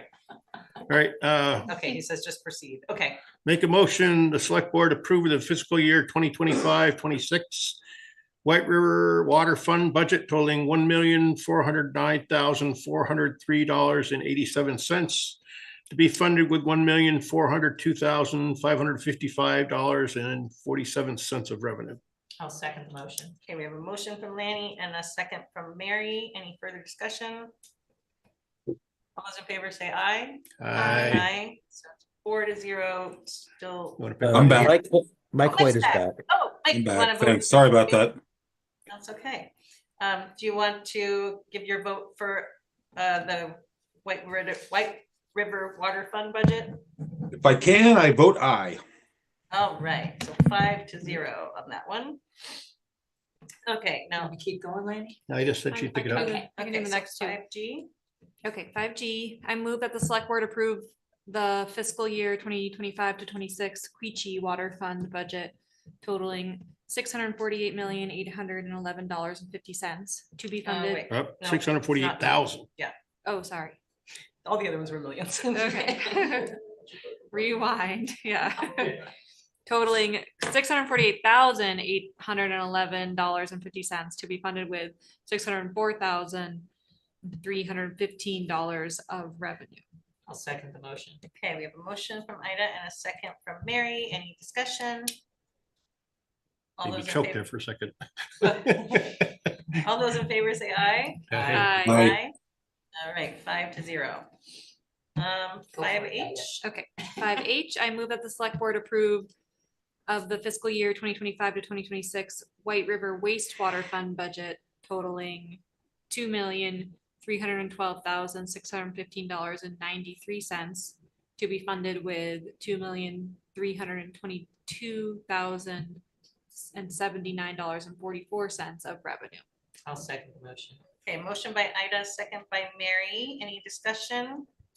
I will say that I think most of that is their electricity bill. All right, all those in favor say aye. Aye. Aye. All right. Let's go to Quechee wastewater. Mary, thank you. I move that the select board approve the fiscal year 2025-26 Quechee wastewater fund budget totaling $1,520,610.55 to be funded with $1,507,000 of revenue. And a motion from Mary. Is there a second? I'll second. Second from Ida. Any discussion? All those in favor, say aye. Aye. Again. All right. All right, for the warning. That gets us through all the enterprise funds, right? John, do you want to say anything about the town meeting warning? Yes, I've had it reviewed twice and 3 times from people with very good attention to detail, and it is appropriate or correct, at least as to the numbers listed and the events described. I do note that Mike Morris has stated a concern about lumping the vehicles together in one ballot article, and I can speak to that if and when the time comes. How about, so I know there was an updated version. Is the copy we're looking at on our desk the most current version? I certainly believe so. Okay. I do have one. Does anyone else have a question? Should I, let me just. I have a concern about the language in terms of what Mike's trying to put forward, and I didn't know if it was too Okay. late for that or not, so. Yeah, let me just start with the number 2 on the warning where we do the expenditures. Does it always say, and I should probably know this, but basically just the balance by property tax revenue as opposed to the amount in there? It's the format that we've used in years past. That's all I can tell you. There's a lot of hearkening back to historical templates, and that's what we've done here. Yeah, just because the way we've done it doesn't mean we have I to do it know. again. I mean, I feel like No, it's that's sort of correct. a little, I mean, especially since we just made the motion with the specific amount in it, I guess. Any change bears the risk of us screwing something up. But if true. you'd like me to do that, if you'd like me and Gail to do that, we can do it. Gail has her hand up, so maybe she can give us I bet it's because the appropriations again, isn't it? No, we don't put the amount in there for the warning itself because we don't know what the tax rate's going to be between now and then. We don't know what the grand list is going to be between now and then. So what the motion is that you made shows the voters that's the maximum amount that would be needed to be raised by taxes. Historically, we've been able to reduce that by the time that July comes around. We're, like the school and all the other municipalities, we're at the mercy of the state. So I don't recommend that you put in a number on the warning, because then that locks us into charging the residents that amount, even if it comes back and we can reduce it. Does that make sense to everybody? It definitely does, and I apologize. I think I've asked that question for a couple years now. My bad. Okay, and so thank you for that. And there are other questions. Lanny, do you want to? Yeah, I didn't know, you can address, John, your thoughts on pulling any of these apart for the vehicles? Maybe Go we ahead. should hear, maybe we should hear from Mike first, since it's his idea that we do so. He's got his hand up, so Mike, do you want to speak to your concerns around the vehicle purchase? I got a feeling John knew my hand was already up anyways. No, it's just good manners. I'm from Virginia. We've got good manners down there. Much appreciated, and I hope I do in return the same favor. I was involved when we first set this up on the select board, the local option tax, and one of the biggest battles I think we heard from the public was, you know, well, it's just extra money for you to spend the way you want to. And I think I don't know, but I was involved in proposing that the voters have control of how the money gets spent. So that's why I like to see it broken up to where individual items. You hear about all these different bills that get passed through the state or the federal government that they slide something in here and there, and other things get approved at the same time or not. And it's all or none. I like individual things. A question I have is, if the board can answer this for me without getting into a discussion kind of quickly. All the items that are on this, if I'm not mistaken, or misinformed, whatever, were in some of the original budgets that some of the departments presented, and they pulled them out. Is that correct? Yes. Okay, thank you. So if they were pulled out, being an owner of ex-owner of a business, so I'm no longer own one. I've been in charge of multi-million-dollar departments in motor vehicle departments. When you have to cut your budget, you cut out things you don't need. So if these were cut out of the original budget, and now they're being presented to us to use the lot money and being told is a necessity, it raises some questions in my head. So this lot money, if we use the lot money to lower our budget, you would need to implement another lot money. So that's just my general feeling. I'd love to see it split up. All of a sudden I'm getting an echo. I hope you aren't. A little bit. Okay, well, anyways, I think breaking it up, I cannot support this the way it's written, because there are an item or items in it that I do not feel is a necessity. So that's why I request that we break it up. And I think in the long run, hopefully you get more success and get what you want and transparency. Thank you. I'd like to respond to that and hear if others have comments as well. Mike, just the whole needs versus want element of this is those vehicles were proposed in the department's original budget requests. And it wasn't that we said, you don't need them, so we're going to put them in lot. It was that we took hundreds of thousands of dollars of what were objective or subjective. I mean, that we basically took all the wants out of the budget. And then we looked at how to fund the needs. And if the voters do not approve the lot funded vehicles, then those guys are going to have to, or those department heads, pardon me, will need to dig into their reserves and spend money that they've been putting away for vehicles in the future. Like there's not, the money is gonna need to be spent, otherwise it's just gonna deplete other accounts that are used for those same needs that need to happen year over year. Like we didn't put wants in the lot because Are you speaking for yourself, Kim, or the entire board? I'm speaking for myself, and other board members can chime in, but I'm also basing it on our discussions that led up to this and those meetings on whatever it was, December 17, 18, where we took significant, I mean, the department heads like dug really, really deep and are not getting stuff in their budgets this year that they really would have wanted.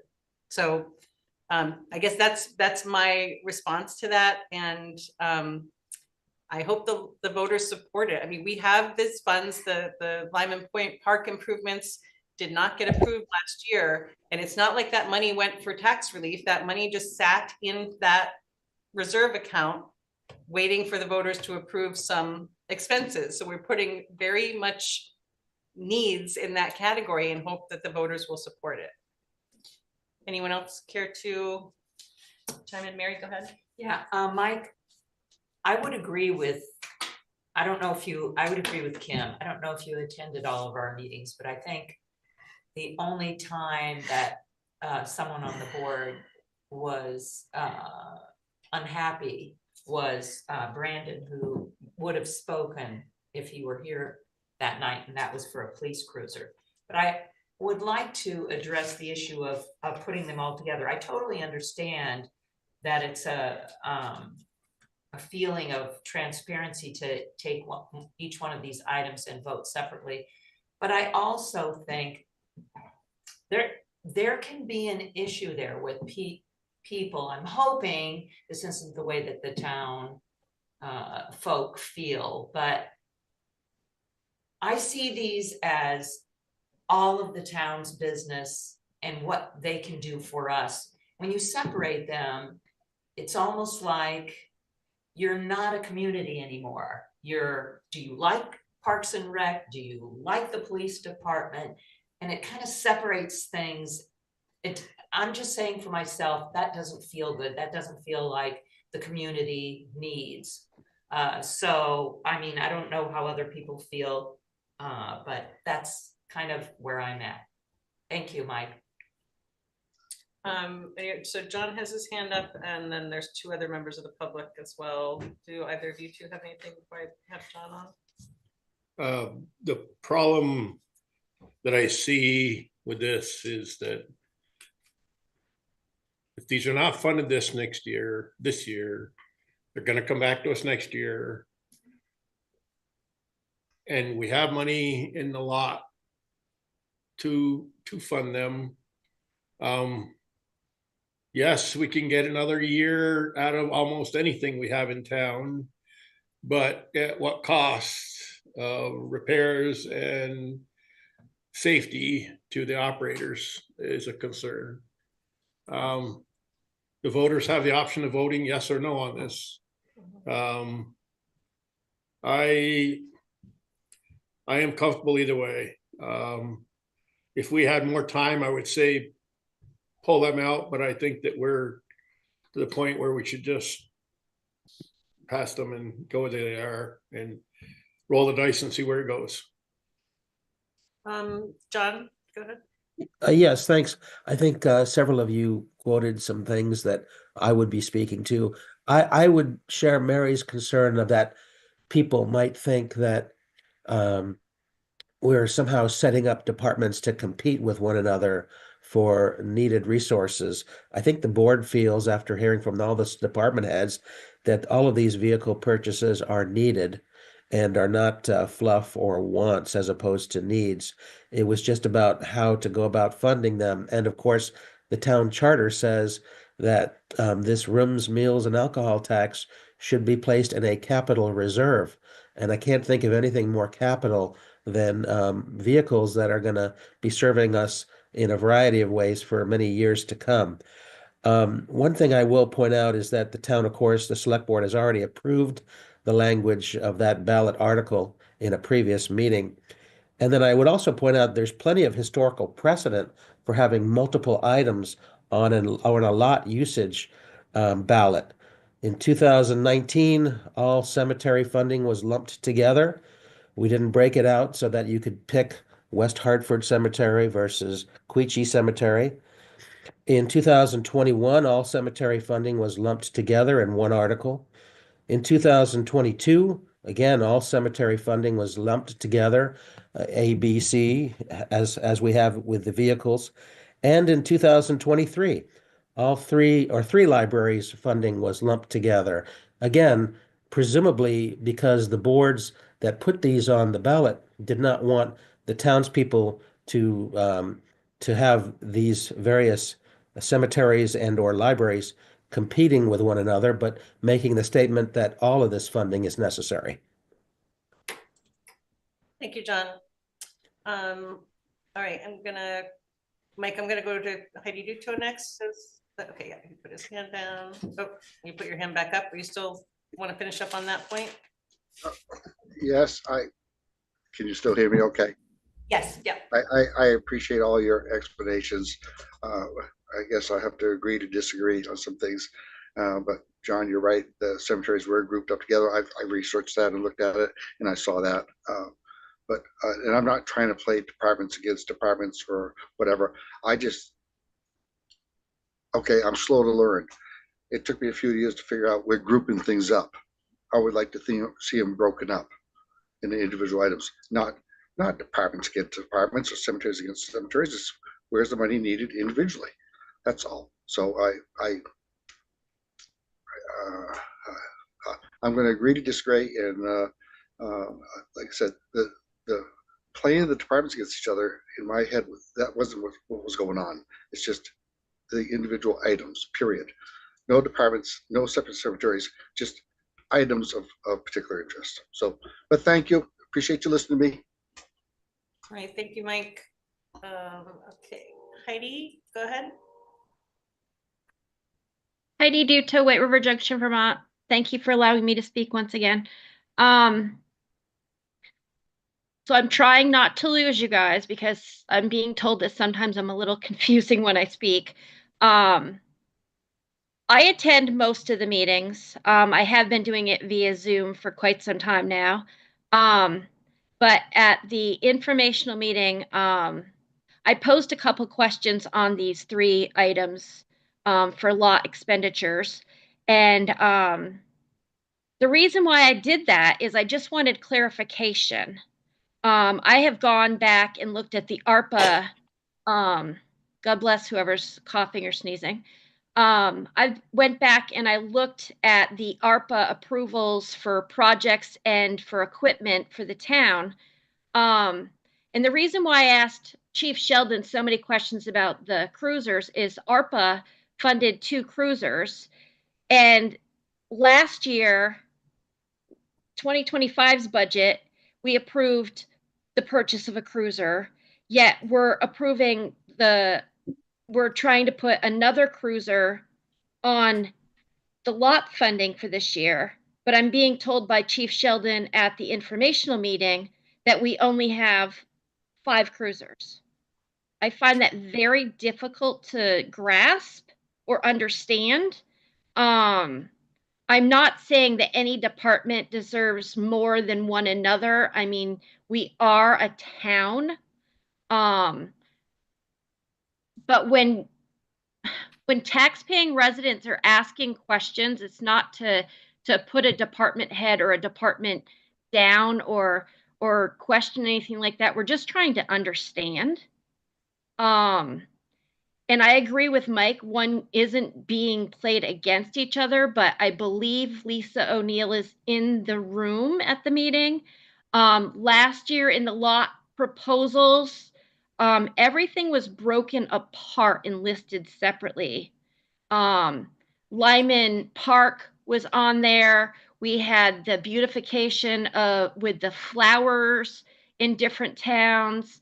And I believe, I can't remember what the 3rd item was off the top of my head, but I think people are just trying to understand where the proposed funding is going and for what.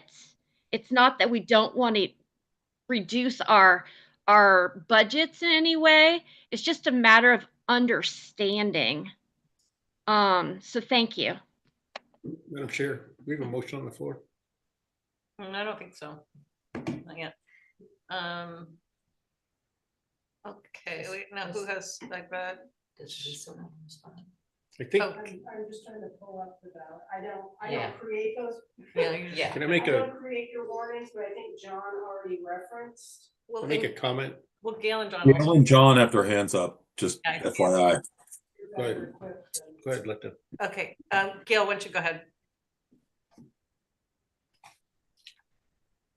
Oh, Gail put her hand down. Okay, John, go ahead. Oh, I got it.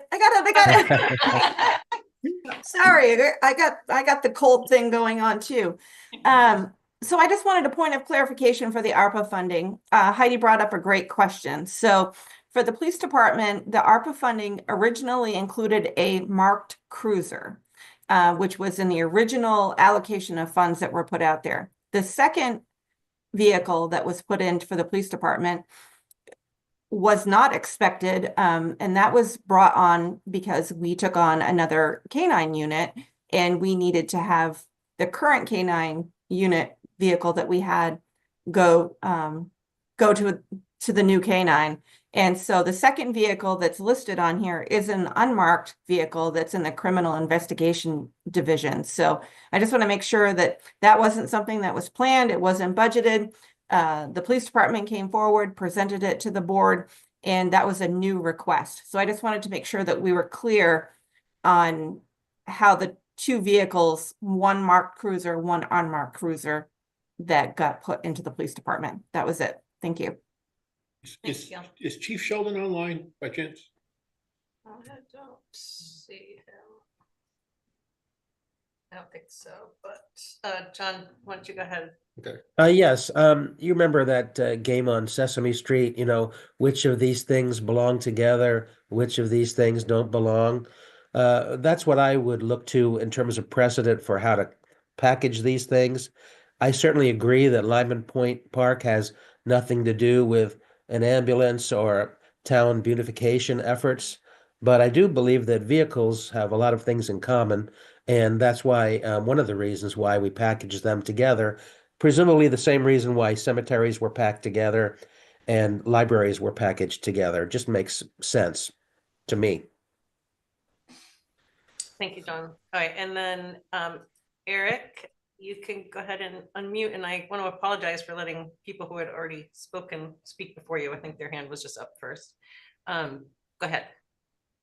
This is Eric Kraus. I live in the town of Hartford. Can you hear me well enough? We can, yes. Right. Yeah, I mean, I see arguments on both sides of this question to lump or not to lump. I think the point about logical groupings of items makes sense. But I think perhaps the original point of the original caller on this topic was that voters have less and less control. There was a point in time when we used to have floor meetings, and we could go through the general fund budget, and we could strike a line as a town. We had the power to do that, and so one way to think about this is to not lump them, is to give voters slightly more control over how they want to reflect their values with what they choose to vote for or against. So that's just one perspective I wanted to add to the conversation. Thank you. Thank you, Eric. Okay, so Kim? Yeah. Just one comment that I may have on this. To me, this is not about the cost of replacing these vehicles. We have to do a better job of taking care of what we have. I'm not saying that we don't, but if we're not undercoating these vehicles like we should, if we're not washing them after a major storm where we have salt all over them, we need to start doing that and maintaining what we have instead of just simply saying, let's go to the voters and replace it. I realize that cruisers we've had a couple of accidents with, and the accidents tend to cause havoc on a vehicle, so I can understand replacing them there. I do question some of the logic of Chief Sheldon and the fact of cruisers are not worthy to be pursuit vehicles anymore, because if you replace the suspension parts and the steering parts and the brakes, to me, that vehicle is still, pursuit ready as anything else that we have out there in the fleet. So there's definitely arguments to be had, but I think that the key here is maintaining the vehicles, not just mechanically maintained, but preventing the rust and the corrosion that's taking place on a lot of these vehicles. Go ahead, Gail. So Lanny, just a little bit of comments on what you said. For many years, I've been with the town going on 9 years, and for the first few years that I was here, much of the equipment that we had was significantly had deferred maintenance and replacement. And I don't put that on staff. It's actually the sitting boards at the time, and whether or not they found that to be important to fund or not. I can say in the last 5 years, we're actually, each department is finally up to where they need to be and replacing equipment when it needs to be replaced. And I can't stress enough. I mean, we are doing the best that we can to keep the vehicles and equipment in the best working order that we can. Accidents do happen. Equipment breaks without our control. We had a huge issue with some vehicles last year that were all mechanical, had nothing to do with staff, user error, nothing. And our number one priority that we have is safety of our employees and making sure that they can provide the service to the residents, but also do it in a safe manner. So I do understand that, this is a large ask that we have for this equipment, but I can vouch as the finance director that staff would not be asking for these vehicles if they didn't need them. And I wouldn't support it. And I think all of you and most of the residents should know that I don't put my name on something or verbally support something if I don't. I don't believe that I said that we don't need these vehicles. All I'm saying is that I would like to see us be able to perhaps take better care of our vehicles. I understand that we need to spend money on parts, and I'm more than happy to do that. I'm more willing to put money into suspension parts, brake parts, whatever we need to keep these vehicles on the road. Cosmetic issues that we're having with a lot of these vehicles, though, we need to do a better job with cosmetic issues in terms of rust and corrosion that's taking them off the roads. And I will leave it at that. Correct. And so my point is, Lanny, is that you're making accusations that staff is not taking care of equipment or vehicles. And that's where I take an issue with it, because if you would like to go and spend time at the police department or the highway department or parks and recreation, I would love for them to be able to show you maintenance records and what they do on a regular basis. So that's my only point, is that I stand behind the staff, that they are taking care of the equipment and the vehicles. And I will leave it at that. Thank you. And we've got so we gotta keep moving here. We've got John, please. John has his hand up, and then Mike and Heidi, we're gonna give you one more round of questions, but then we'll move on to the next thing. John, go ahead. Yeah, just a couple points. I agree with Gail. After the last discussion of vehicle condition, Jeremy Delisle took some degree of offense to allegations that DPW wasn't properly maintaining their vehicles, and he could probably sit down with Mike or anybody else and give chapter and verse on the many things they do to preserve and protect those vehicles and extend their life as best they can. The final point I would make is, to the extent that these items are broken out, it certainly could create the confusing impression among voters as though this is a buffet and that there's limited resources that don't allow for the purchase of all of these, but that if you pick your favorite one, maybe that will get funded. The point of one of the points of packaging together is to make the point that all of the funds necessary to buy all of these vehicles are available in the rooms, meal, and alcohol tax account. Thank you, John. Okay, Heidi, one more time, and Mike put his hand up. Go ahead, Heidi. Hi, Heidi Due to White River. I just have a really quick question that maybe someone could answer or some people could answer. So I know we're not buying an ambulance or a fire truck or anything like that with the lot money, or at least I don't believe so. But do we have like funds going into reserves annually on the budget lines for like knowing that things are coming down, say in 5 years we have to replace a vehicle, or do you understand where I'm coming from? Yes, absolutely. Gail, do you want to answer that? I mean, I think I can, but you'd probably be more knowledgeable about it. I'll let John answer it. Yeah, I think the answer is definitely yes.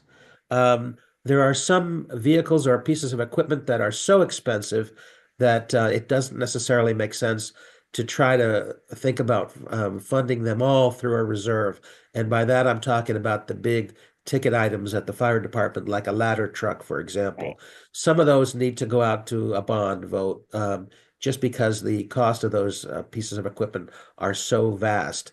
But funds are being put aside in each of those accounts for future use. We'd rather not raid their piggy banks if we've got money in those lot accounts now. That's the point of this. So I wasn't asking to take money out of those to fund them. I'm just asking if there were funds, which I believe there were, but I also would want to know if we're putting enough in those funds annually, so it's not going to be a very, very large expenditure one year versus the other 5, 6, 7 years. Heidi, I'm gonna guess that it's probably not perfect. Like, I think we would probably like to add more to the reserve accounts for vehicles and capital equipment, but it is being done to some extent for sure. And those funds will be used for future capital expenditures, including vehicles. Okay, so thank you for that. And then are we comfortable to move the accepting this warning? Anyone would like to make a motion on 5J? Want me to go ahead? Oh, please, thank you. I move that the select board approve the town meeting warning, as presented. Okay, we have a motion by Mary. Is there a second? I'll second. Second by Ida. Any discussion? We've had a lot. All right, all those in favor say aye. Aye. You, okay. Oh, and then we need also just the other one, the school district meeting one. Thank you, Mary. Okay. I move that the select board approve the town and school district meeting warning as presented. Okay, we have a motion from Mary. Is there a second? I'll second. Second from Ida. Any discussion on that one? All right, all those in favor say aye. Aye. Okay. Yay, okay, we got through all those big ones. Okay. Do you want to take a 5-minute break? If you guys do. I think either way. Do you want to break? Okay. Do you want to break? I mean, we probably should have, the solid waste report, let's, we're gonna take a 5-minute break.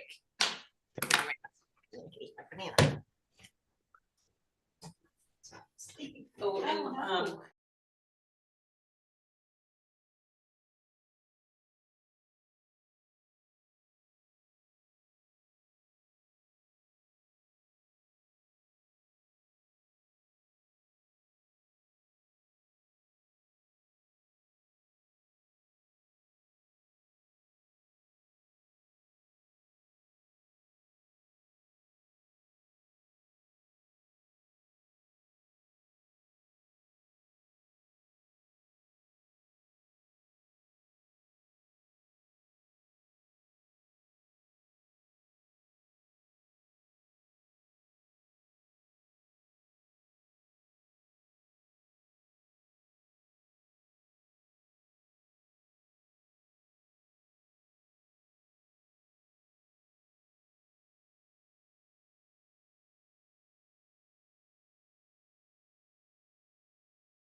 Pam, tell us when we're ready.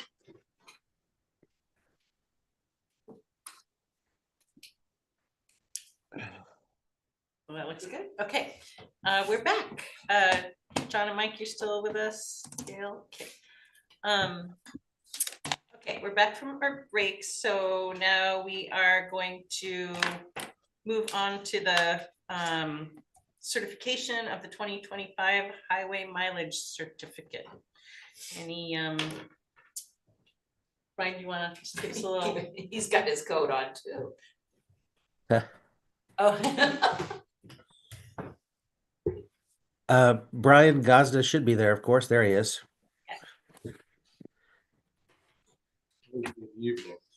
This is just the annual mileage certificate. This year, though, there were some changes to it with the work that they did on the US Route 5 project, all the verbiage in there. They did all the math and the additions. I did make one error, but I think Lana caught it. So within my cover page, hopefully you got a revised one today. For the class 3 road, I had originally put 105 miles, 55, just 85. I put that, so it changed, but it was for the good. It should be giving us more money. Okay. That was there. So my recommendation is if you could just certify the 2025 highway certification. I'm sure. Lanny? Yep, I make a motion if everybody's all set. Good with me. Make a motion, the select board certify the 2025 highway mileage certification as presented. Okay, a motion from Lanny and a second from Mary. Any discussion? I'll just point out that the form itself has one small line for all the select board members to sign it. So you're gonna have to write small. That's all I'm asking. Thank you, John. We actually did discover that and we're a little perplexed, so I appreciate that. Okay, so I will call the vote. All those in favor? Aye. Aye. Thank you, Mike. All right, 5 in favor, 0 opposed. And transfer station feasibility study updates. So you can just give us. Yeah, and hopefully you'll have on Brian Bedlin and Laura Williams from Sanborn. Yeah, let me see. If you can make them participants, because Laura's actually from the sheriff's. So I have a question on this before we get started. This is good to have this presented to us, but you're not looking for us to make a decision based on this presentation, correct? Not right tonight? Taking any action tonight. Yeah, that's what I'm Tonight's getting. to give an overview, but I do believe we, very quickly, we need to get some guidance on where we're gonna go with this. I think tonight, back last fall, the feasibility study, the original one was presented. You wanted to see revenues included just to give you some additional costs. So that's what we've worked on over the last few months to get to this. So that's the data tonight. So the options haven't changed, nothing from the original, what was originally proposed for the feasibility study.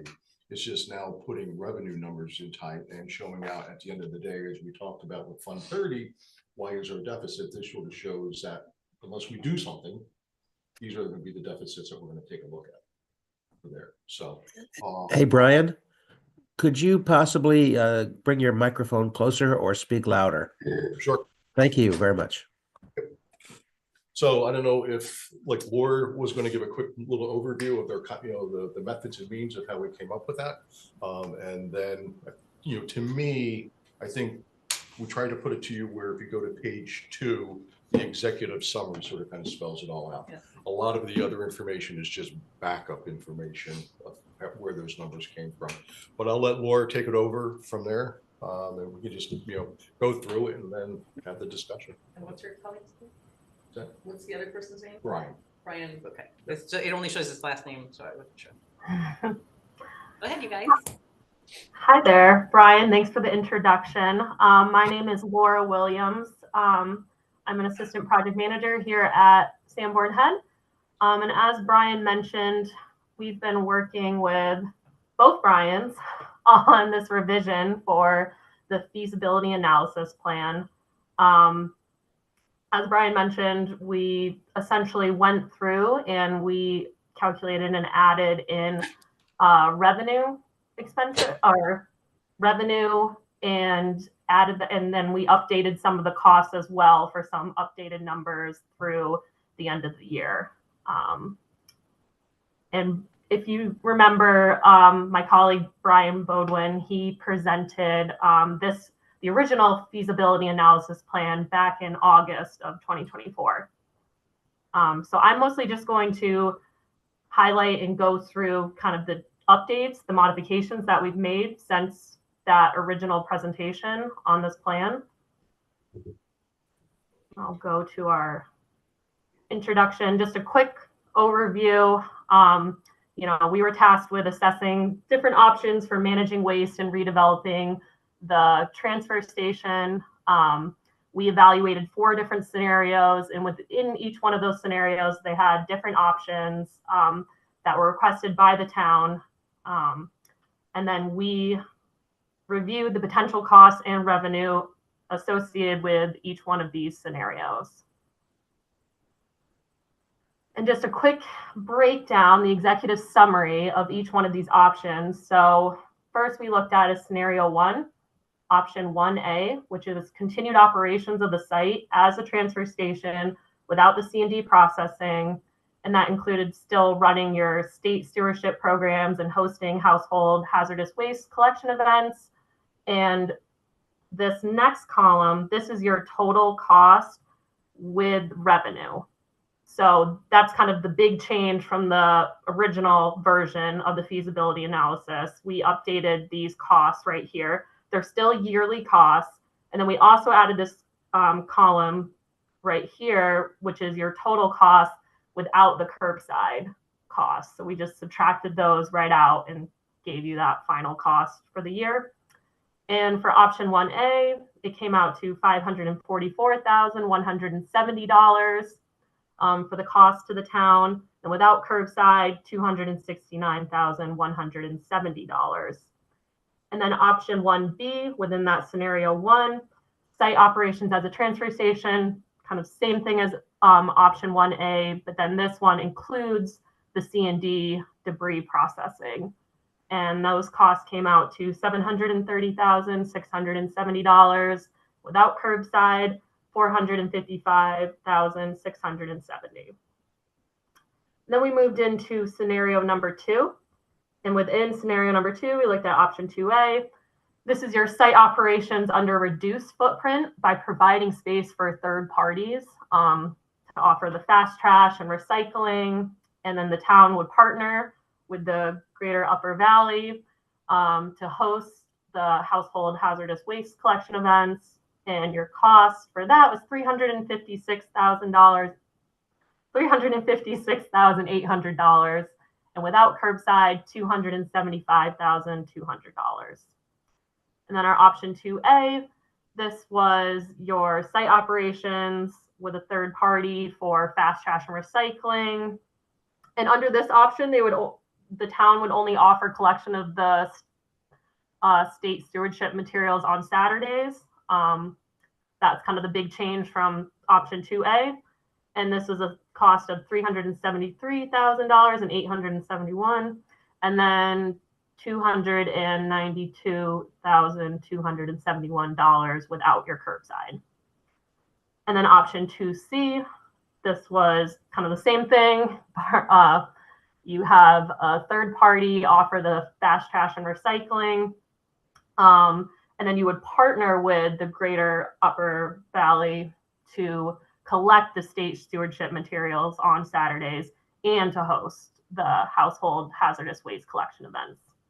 And then your cost there, $351,071, and without curbside, $269,471. And then we moved into our scenario number 3. And this was different. We evaluated and looked at different spaces that were available for reuse by other municipal entities within the town. And we kind of looked at different things that would need to happen to improve the site to be able to host these different facilities, proposed facilities. And that cost with that one, these were not updated with any kind of revenue. These costs remain the same from the last feasibility plan version, and that was $7,018,500. And then the last scenario was to permanently close the site. And that came in at $810,000.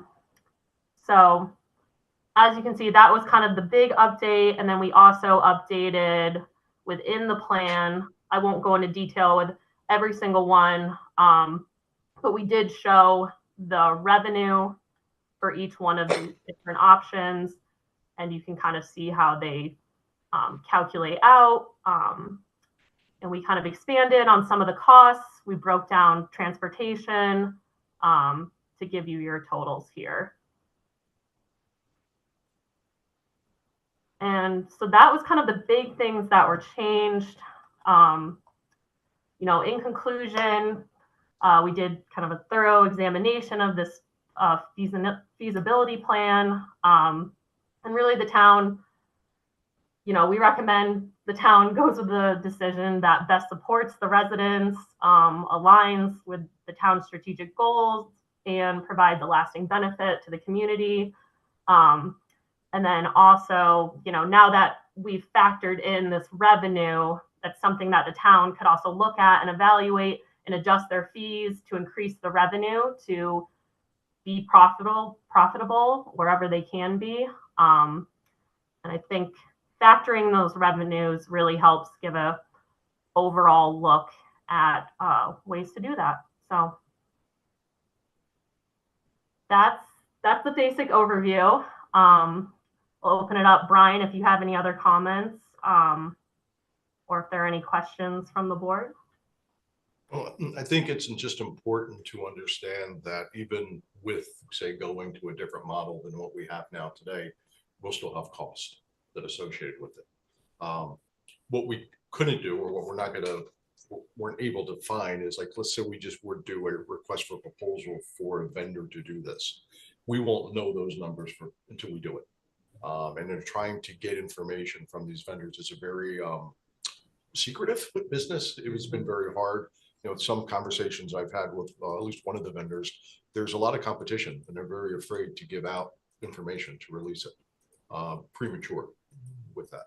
So, I mean, if that's the route where we want to take a look at, where we want to start taking a look at a more private type of operation, then we really need to go out and do an RFP for that and move in that, you know, that direction. So to me, it's more, you know, like say, Kim, to go to yours, if you take a look at option 1A, that $269,000 reflects, you know, additional revenue we need to generate some way through increasing our user base for there.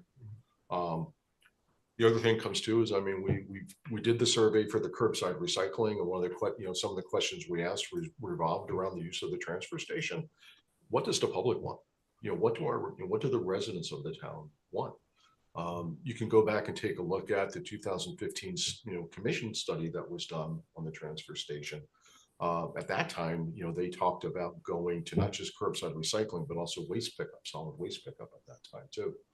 So you've got the data here, but now we got to take a look at which way do we want to go? Because we could start moving down different roads here, but that could take a lot of time and energy. So, you know, my thought is that we really need to try to find out what the residents want with us. And, you know, what do they want their transfer station to be? Yeah, so. Mary? Yeah, I had a question when I was reading this, and maybe what you've just said is my answer. But when I got down to permanently close the site, I said to myself, if we permanently close the site, then what do we do with the things that we used to do? Is that like what you're talking about, different vendors, you know? And I said, you know, they're gonna, you know, the public, our residents are gonna want something. So do we, you know, do we get third parties to offer us, you know, whatever, you know, those things are? I mean, you can't just, if you close it down, then what do you do at that point? Right, and that it was hard to think about. Yeah, I mean, there are other options, and that would be part of the process. Lanny?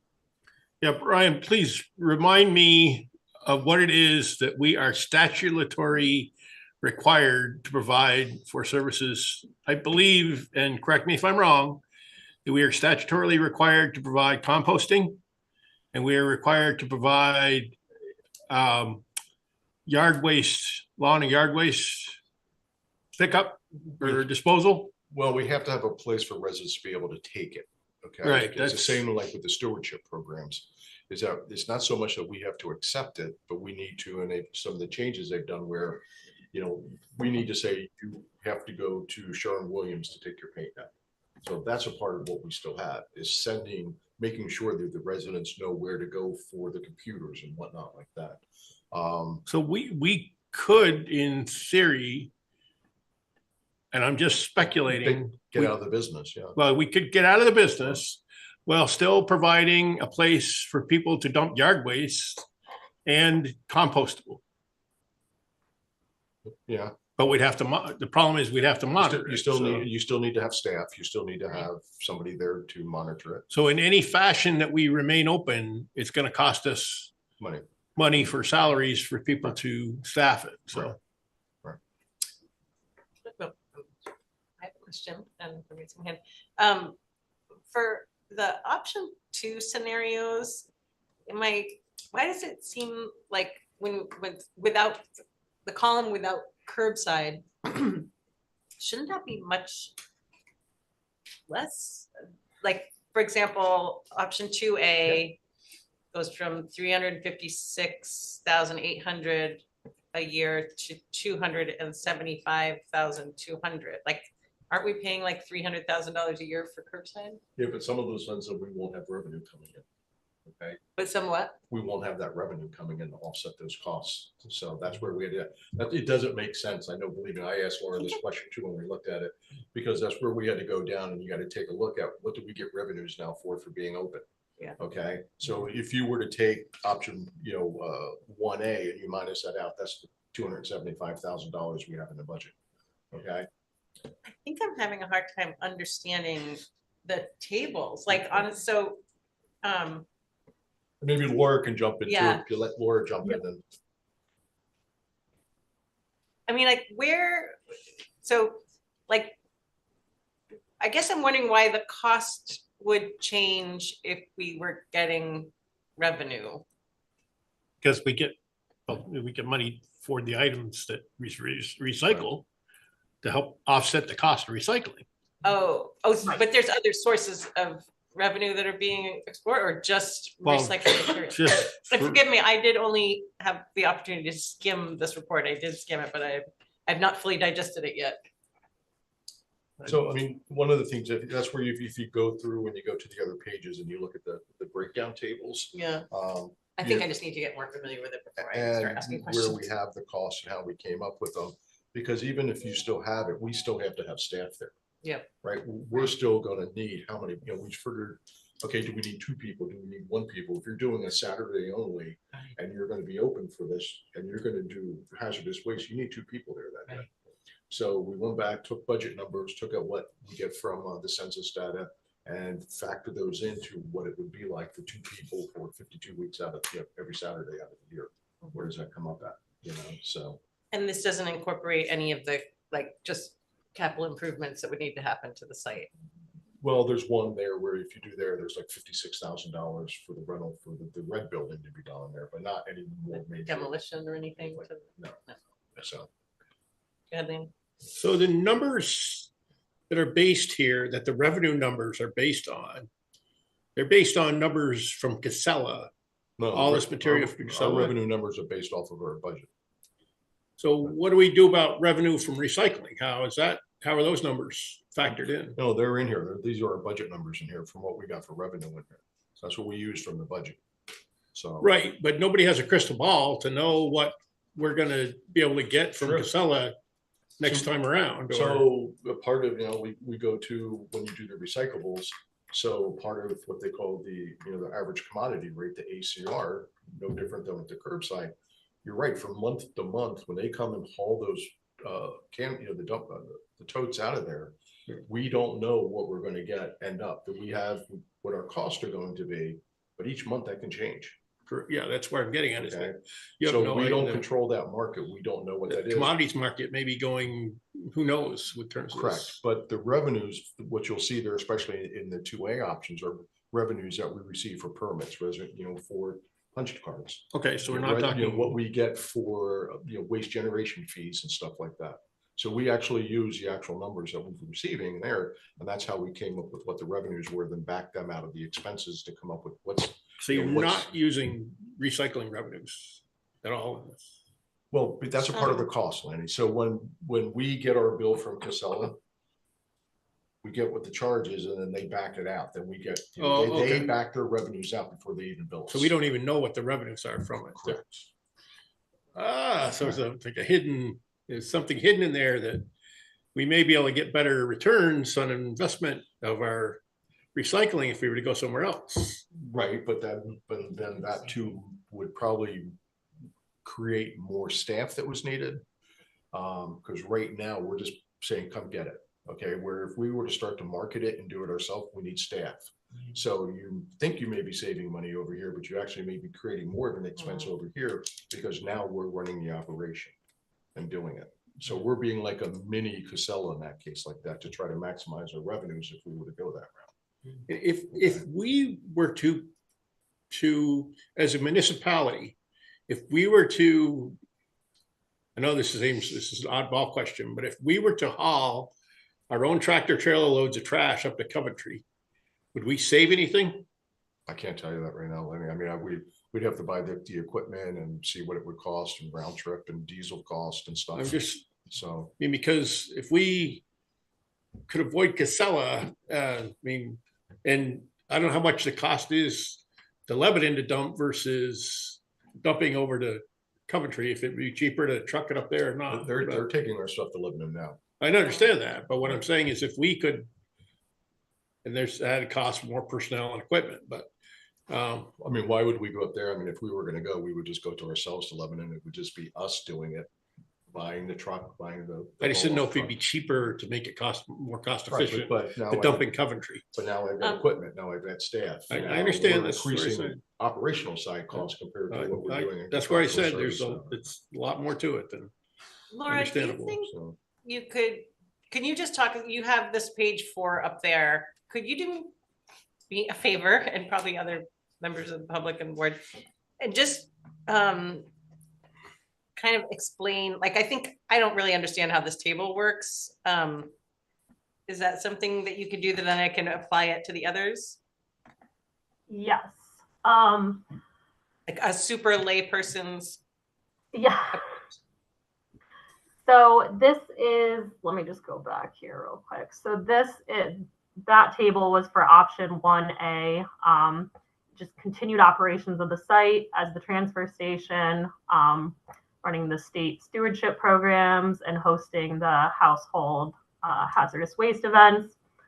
So you can see we've broken it down, the transfer facility operations, you have your different cost items. And this actually, so this table, we have an appendix attached that actually breaks this down even more. This is kind of a condensed version so that it would fit within the report. And it's actually, in that appendix, here, I'll actually go to that. That might help. Well, it's actually, to be honest, I mean, I'm looking at the report in the agenda, but the screen share, I don't know if you can, it's quite small to read it on your. Oh, is it? Oh, okay. Okay. Maybe, I don't know. Do you guys see it okay? I'm following along on my computer, so. Yeah. Okay, well, let's go. All right, we'll stick to that first table then, the table 2, scenario 1, option 1A. So those are the different cost items. And then our first cost here, that's your expense item. And what are you referring to as our first, like, are you referring to municipal solid waste disposal cost per ton? Like, what are you Yeah, okay. Sorry, this first, so that column, so that's your different price item, cost items. And then the next column, sub item expense, that is the cost. So in Appendix B, we kind of have a breakdown where it actually shows the tonnage that we're basing these numbers off of, and then the unit cost. And then those, multiplied together gives you this cost right here, the $74,020. And then that's kind of the same thing with this transportation cost. We have that tonnage down in Appendix B, and then it multiplies by the unit cost of transportation, and same thing with the revenue. Your revenue cost per ton. Sorry, I apologize for interrupting, but I just need to be able to get the basic format here, and then I think I can apply it elsewhere. So Laura, if I could jump in, so I think this goes to sort of what Laney was just talking about. So if you take solid waste, that's garbage, right? That's when people come there. So if you take a look at, we've got basically taking the Casella bills. We have basically for the tipping fee portion of it, $74,000 in costs from Casella. So basically people bringing their trash to the transfer station and the cost for Casella to come pick it up. Correct. So that's that, and that's the tipping fee cost, because we also get a cost from Lebanon landfill for that. Then we have the transportation cost, that would be the Casella cost. Okay. But then when you go in and you take a look at punch tickets and whatnot like that, that's the revenue side. So in this case, we actually make money off of it. So that way, even though it's in parentheses, that $124,000 is actually where we're good. Okay. For that. So if you follow each line that way, then that's where I think that is all I needed. Literally, but these did the sub item expenses include the labor costs as well or not? Well, in this one, no, it's only this is just a contractual cost for that stuff. Okay, so there are other areas where we would account for the actual labor costs to do this work. Okay, all right, thank you, Laura. I think honestly, like you answered my question. I don't feel like you need to go through dissect the whole chart now. I just finally understand what it means. Okay, perfect. I mean, that's why we wanted to make sure you had an executive summary. You can take a look at it, and then all of the supporting backup where that information came from is within the study to take a look at. So that is, like, I think that's great and fair. And I sort of like I do my homework, but I looked at this and I could not understand it. So that's why I recommend getting it out early, like you said, because it's a complex document to take a look at. So I appreciate this opportunity, and we'll definitely take a much deeper look. Mike or other board members, any other thoughts that you'd like to talk about, Lanny? Just almost hate to ask a question, but does staff have a recommendation of? My recommendation, as a town resident, my recommendation would be what the town residents want. Because all of this is going to cost money one way or the other. If we go to the fast trash proposal, so what do we do next? Like we did for curbside, you do a survey. Do we figure out what do the residents really want down there? Because like you said, there's a lot of venues and we could go down here. We could spend a lot of time and energy and money on going down one way, only to find out later this is not the route that the residents wanted to go. Yeah, and if we do that, we need a simpler way to ask them, right? I mean, I wonder if there is a world in which you could come up with a little grid of options and literally like be at the polls on March 4th and get a sense from voters as they're coming in, how important. Kim, I think I would go more to like what we did with curbside for the questions like that for a survey. What did we get for response to that? We got fairly good. I think it was close to 500 some responses for that. And the results? I don't have them in front of me, but yeah, I mean, it was for the most side. I mean, depending where it was, but we did ask about where you would go.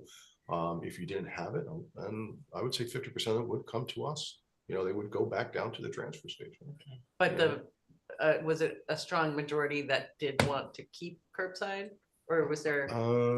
I guess it would be great to get. I think so, but I don't think it was like 80% or 90%. Okay, I mean that's definitely part of this equation. I think it would be helpful to get that if possible. Yeah, go ahead, Lane. One of the questions that I asked of John and Brian as well Oh, I see your hand, John. was what the actual cost per taxpayer would be for this, for like, what they're currently paying for, and then what they're gonna have to pay. That would be worthwhile to know. But right now, as it was explained to me through John via Brian, is that there's too many variables right now to understand it, because we've had so many changes in our trash program. Yeah. So I think that you're gonna hear everyone out there in the town of Hartford say, yes, we want curbside recycling. It's so easy. And for me, I'm gonna say, yes, I want curbside recycling. It's so easy for me to drag my barrels out there. But there's another question that goes along with that. What's that gonna cost me? Mhm. You know, and the people are always gonna say yes. You're not gonna get a no, but you know, if you supply them with more information about, okay, you want it, this is going to be the cost to you. There may be a lot better, maybe able to filter out the options a little bit better. And the thing to remember with the transfer station too, is that, you know, it's utilized by more than just town residents, right? So we have the 10 towns that are part of the Greater Upper Valley Solid Waste District that also come there too. So, But we're not part of that district. we're not. So, I mean, and that's one of the options to too. Do we go back? You know, that's another discussion. Do you rejoin it again? But so that's where it's kind of hard to say what's it going to cost town taxpayers, because it's, you know, we've got 10 towns that also buy punch cards, buy permits, commercial vendors. So it's kind of hard to take a look and say this is just a town resident cost, because we're not. We're a multi-town facility down there. So John has had his hand up for a while. Go ahead, John. Yes, a couple of things for context. One is that Lebanon has also hired Sanborn Head to do a survey of their transfer station operations and their recycling program. And that also will have some kind of regional impact on when and if changes are made to how they deal with their garbage and recycling. So we need to be staying tuned to those developments. Second, one of the things we've complained most to the state about is the expense of our hazardous waste events. And I think we've gotten the attention of the one of the people over at Department of Environmental Conservation who's expressed a willingness to come and talk with us here in town about how we can maybe find more cost-effective ways of meeting that statutory obligation as a transfer station to conduct those events, because some of those numbers are just outrageously expensive. And I'm hopeful that the state could work with the town to bring at least that set of costs down. Excellent. Okay. And thank you, John. I think, Eric, if you would like to chime in, go ahead. Good evening, Eric Krause. I live in the town of Hartford. Thanks to the consultants for this report. I think the table 1 is quite informative. In fact, I'm surprised that the options 2A and B and C and so on aren't more attractive, but I understand why now, having read this. It's at some point this facility probably needs to be closed down. So that sort of brings us to some consideration of scenarios 3 and 4. 4 in particular, that cost that's quoted there, that I assume that's sort of a, if this were to happen pretty soon, like next year, is there a reasonable way to project that into the future? So in other words, if you looked at this table, to me, it's reasonably obvious to say, continue with business as usual, carry on with option 1A because it's cheaper than some of the other options and it provides a service. But eventually you're looking at scenario 3 or 4. And in the case of 4, if you postpone that for, let's say, a decade or 15 years, what do those costs look like then? The other question I have is in table 9, there's basically $1.25 million to clean up the residual C&D, and that involves hauling it to Coventry, I believe.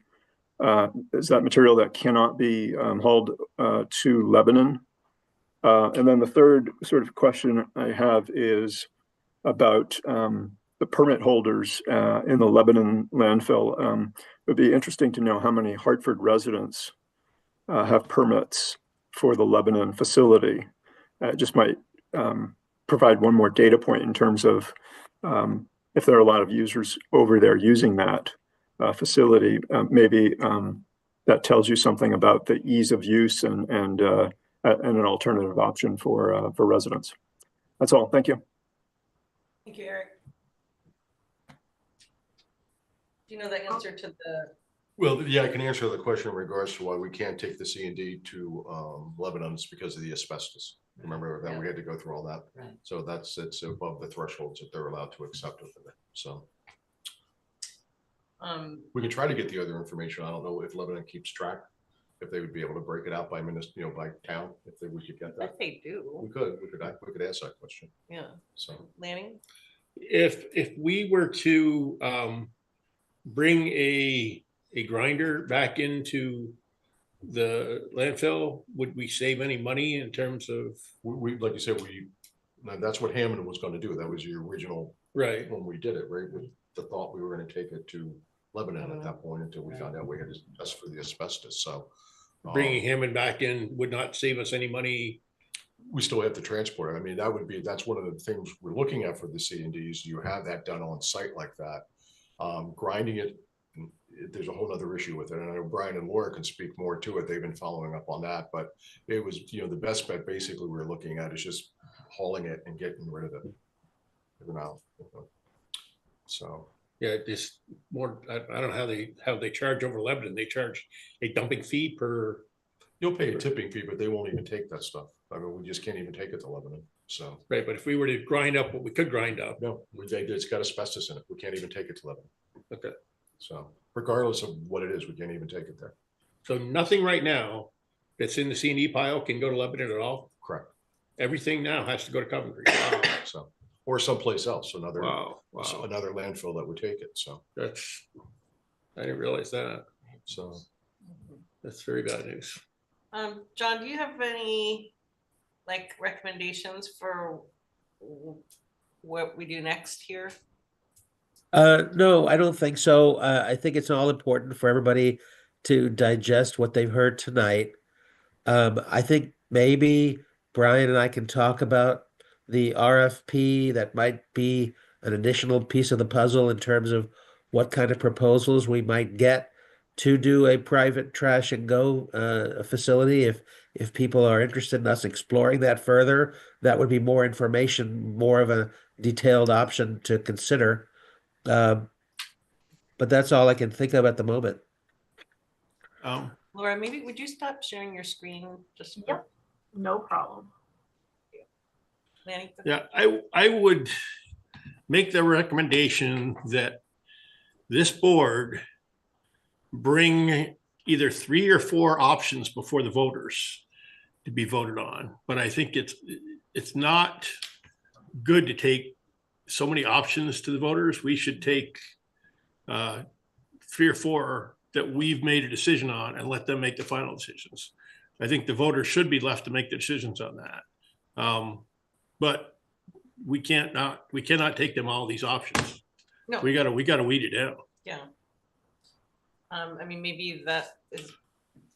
I think that should be a goal for us is to weed these options down into 4 that we want to present to the voters to make a choice on. You've either got this, or this, and that's it. Yeah. So I'd say maybe if we could just keep it on the radar to this has got to come back before us at least a couple more times. But the other thing is if we keep waiting on this, costs are just going to be going up and up and up. Yeah. So we gotta stop kicking this can. 100%. I think that we all agree to that.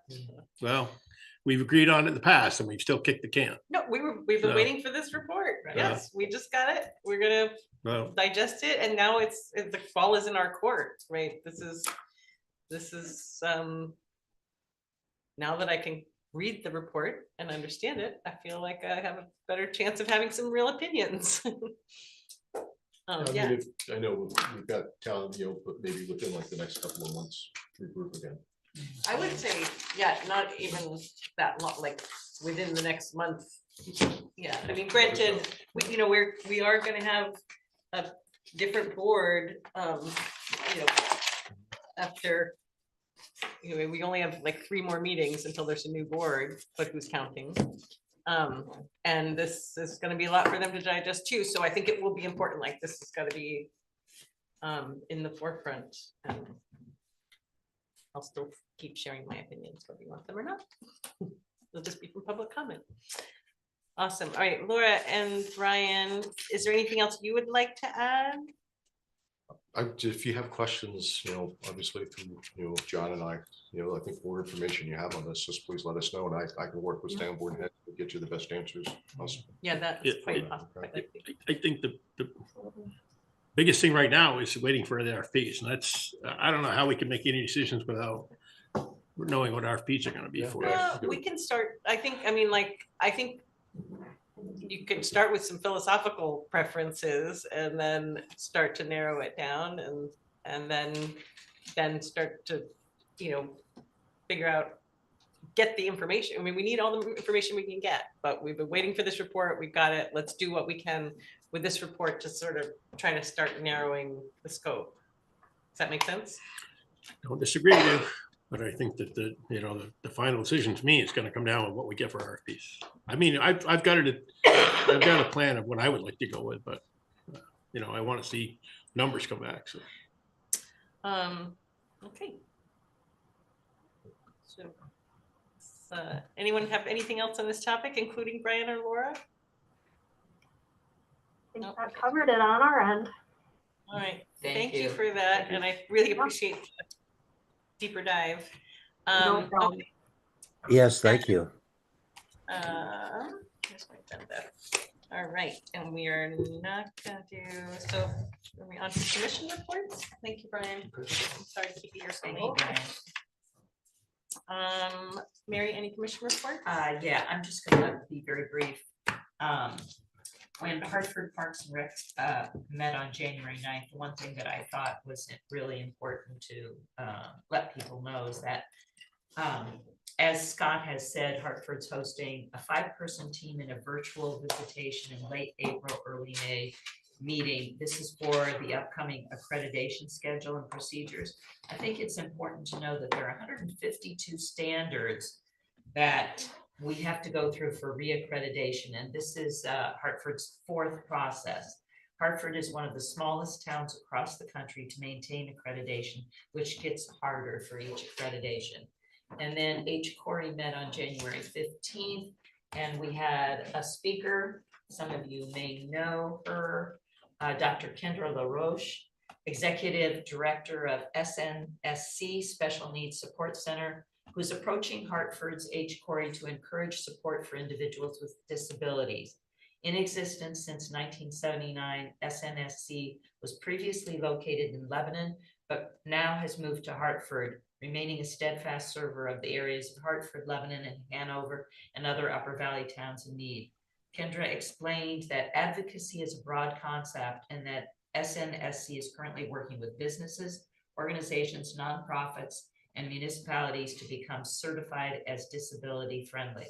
Their mission includes 13 goals, as well as offering support that is free to our town for the outcome that Hartford would become an accessible city. The first step in this process of certification would be to present a resolution, then once passed, co-writing grants together would follow, as well as audits, training, etc. And I think that there's a lot to think about with inclusion, and sometimes we don't think about the disabilities, and that's something that we're currently working on. Yay, I attended that meeting, it was great.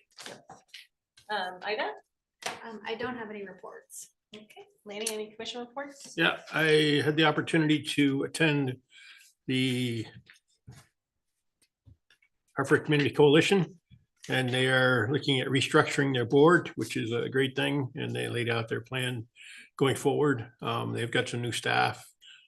So just moving forward, one of the things that I did not have an opportunity, or I failed to mention to them, is that we still have some money out there from the opioid settlement funds, and they're a good organization that take advantage of that. So we have to make sure we can get some out there. And then I had the opportunity to attend the Hartford Historical Preservation Committee meeting. I didn't get there till half hour after it started, but there was the big discussion about the weather vane and railroad weather vane. And I guess they're going to have somebody come down and look over town hall and give us some presentations on whether we want to go pedestal or mount on a wall, as far as where it's going to go. And then with this discussion about the 250th that was brought up here tonight. That's about it. And Victory Circle. So that's Excellent. Mike, got any commission reports? No reports, thanks. Okay, and I do not either. So, oh, you know what, John, sorry to bug you up there. Did you get my email about the manifest dates? I don't think Gail's still on. Is she? Can you remind me what manifest states are? The AP manifest, it's January 17 and January 21. Oh, the dates, yes. I don't know, but I'm sure Lana and Flo can confirm and correct the minutes without need to change the formatting. Lana, Oh, there's go ahead. Lana right there. There's Lana. Yeah, I tried to email you, Kim. You're right. It's the 21st. I mean, it's the 17th and 23rd. Sorry. Great. No worries. Thank you so much. Okay, then should I just go ahead and make that motion since I? Sure. You want it? Well, let me make it. You're acting as chair. Just change the AP I got it. manifest to 23. I Okay, got go it. for it. Yeah. So make a motion, we approve the AP manifest. Approve the payroll ending 1/18/2025. Approve AP manifest of 1/17/2025 and 1/23/2025. Approve meeting minutes of 1/7/2025. Looks like we're not going to need the 23rd. So future meetings of 2/4/2025, 2/18/2025, 2/24/2025, budget and candidates night, 2/25/2025. Okay, we have a a motion from Lanny. I'll second. And a second from Mary. Any discussion? If not, all those in favor say aye. Aye. Thanks, Mike. Sorry to keep you here so late. Okay, can I ask for a motion to adjourn? So moved. All right, by Mary at 8:54. Is there a second? I'll Second. Nope. Huh? I got it. Ida got it. Second by Ida. All those in favor say aye. Yep. Aye. Aye. Aye. All Undebatable. right. See you guys. If everybody will leave their signed documents on my table or one of those tables, I'll collect them in about 5 minutes, okay?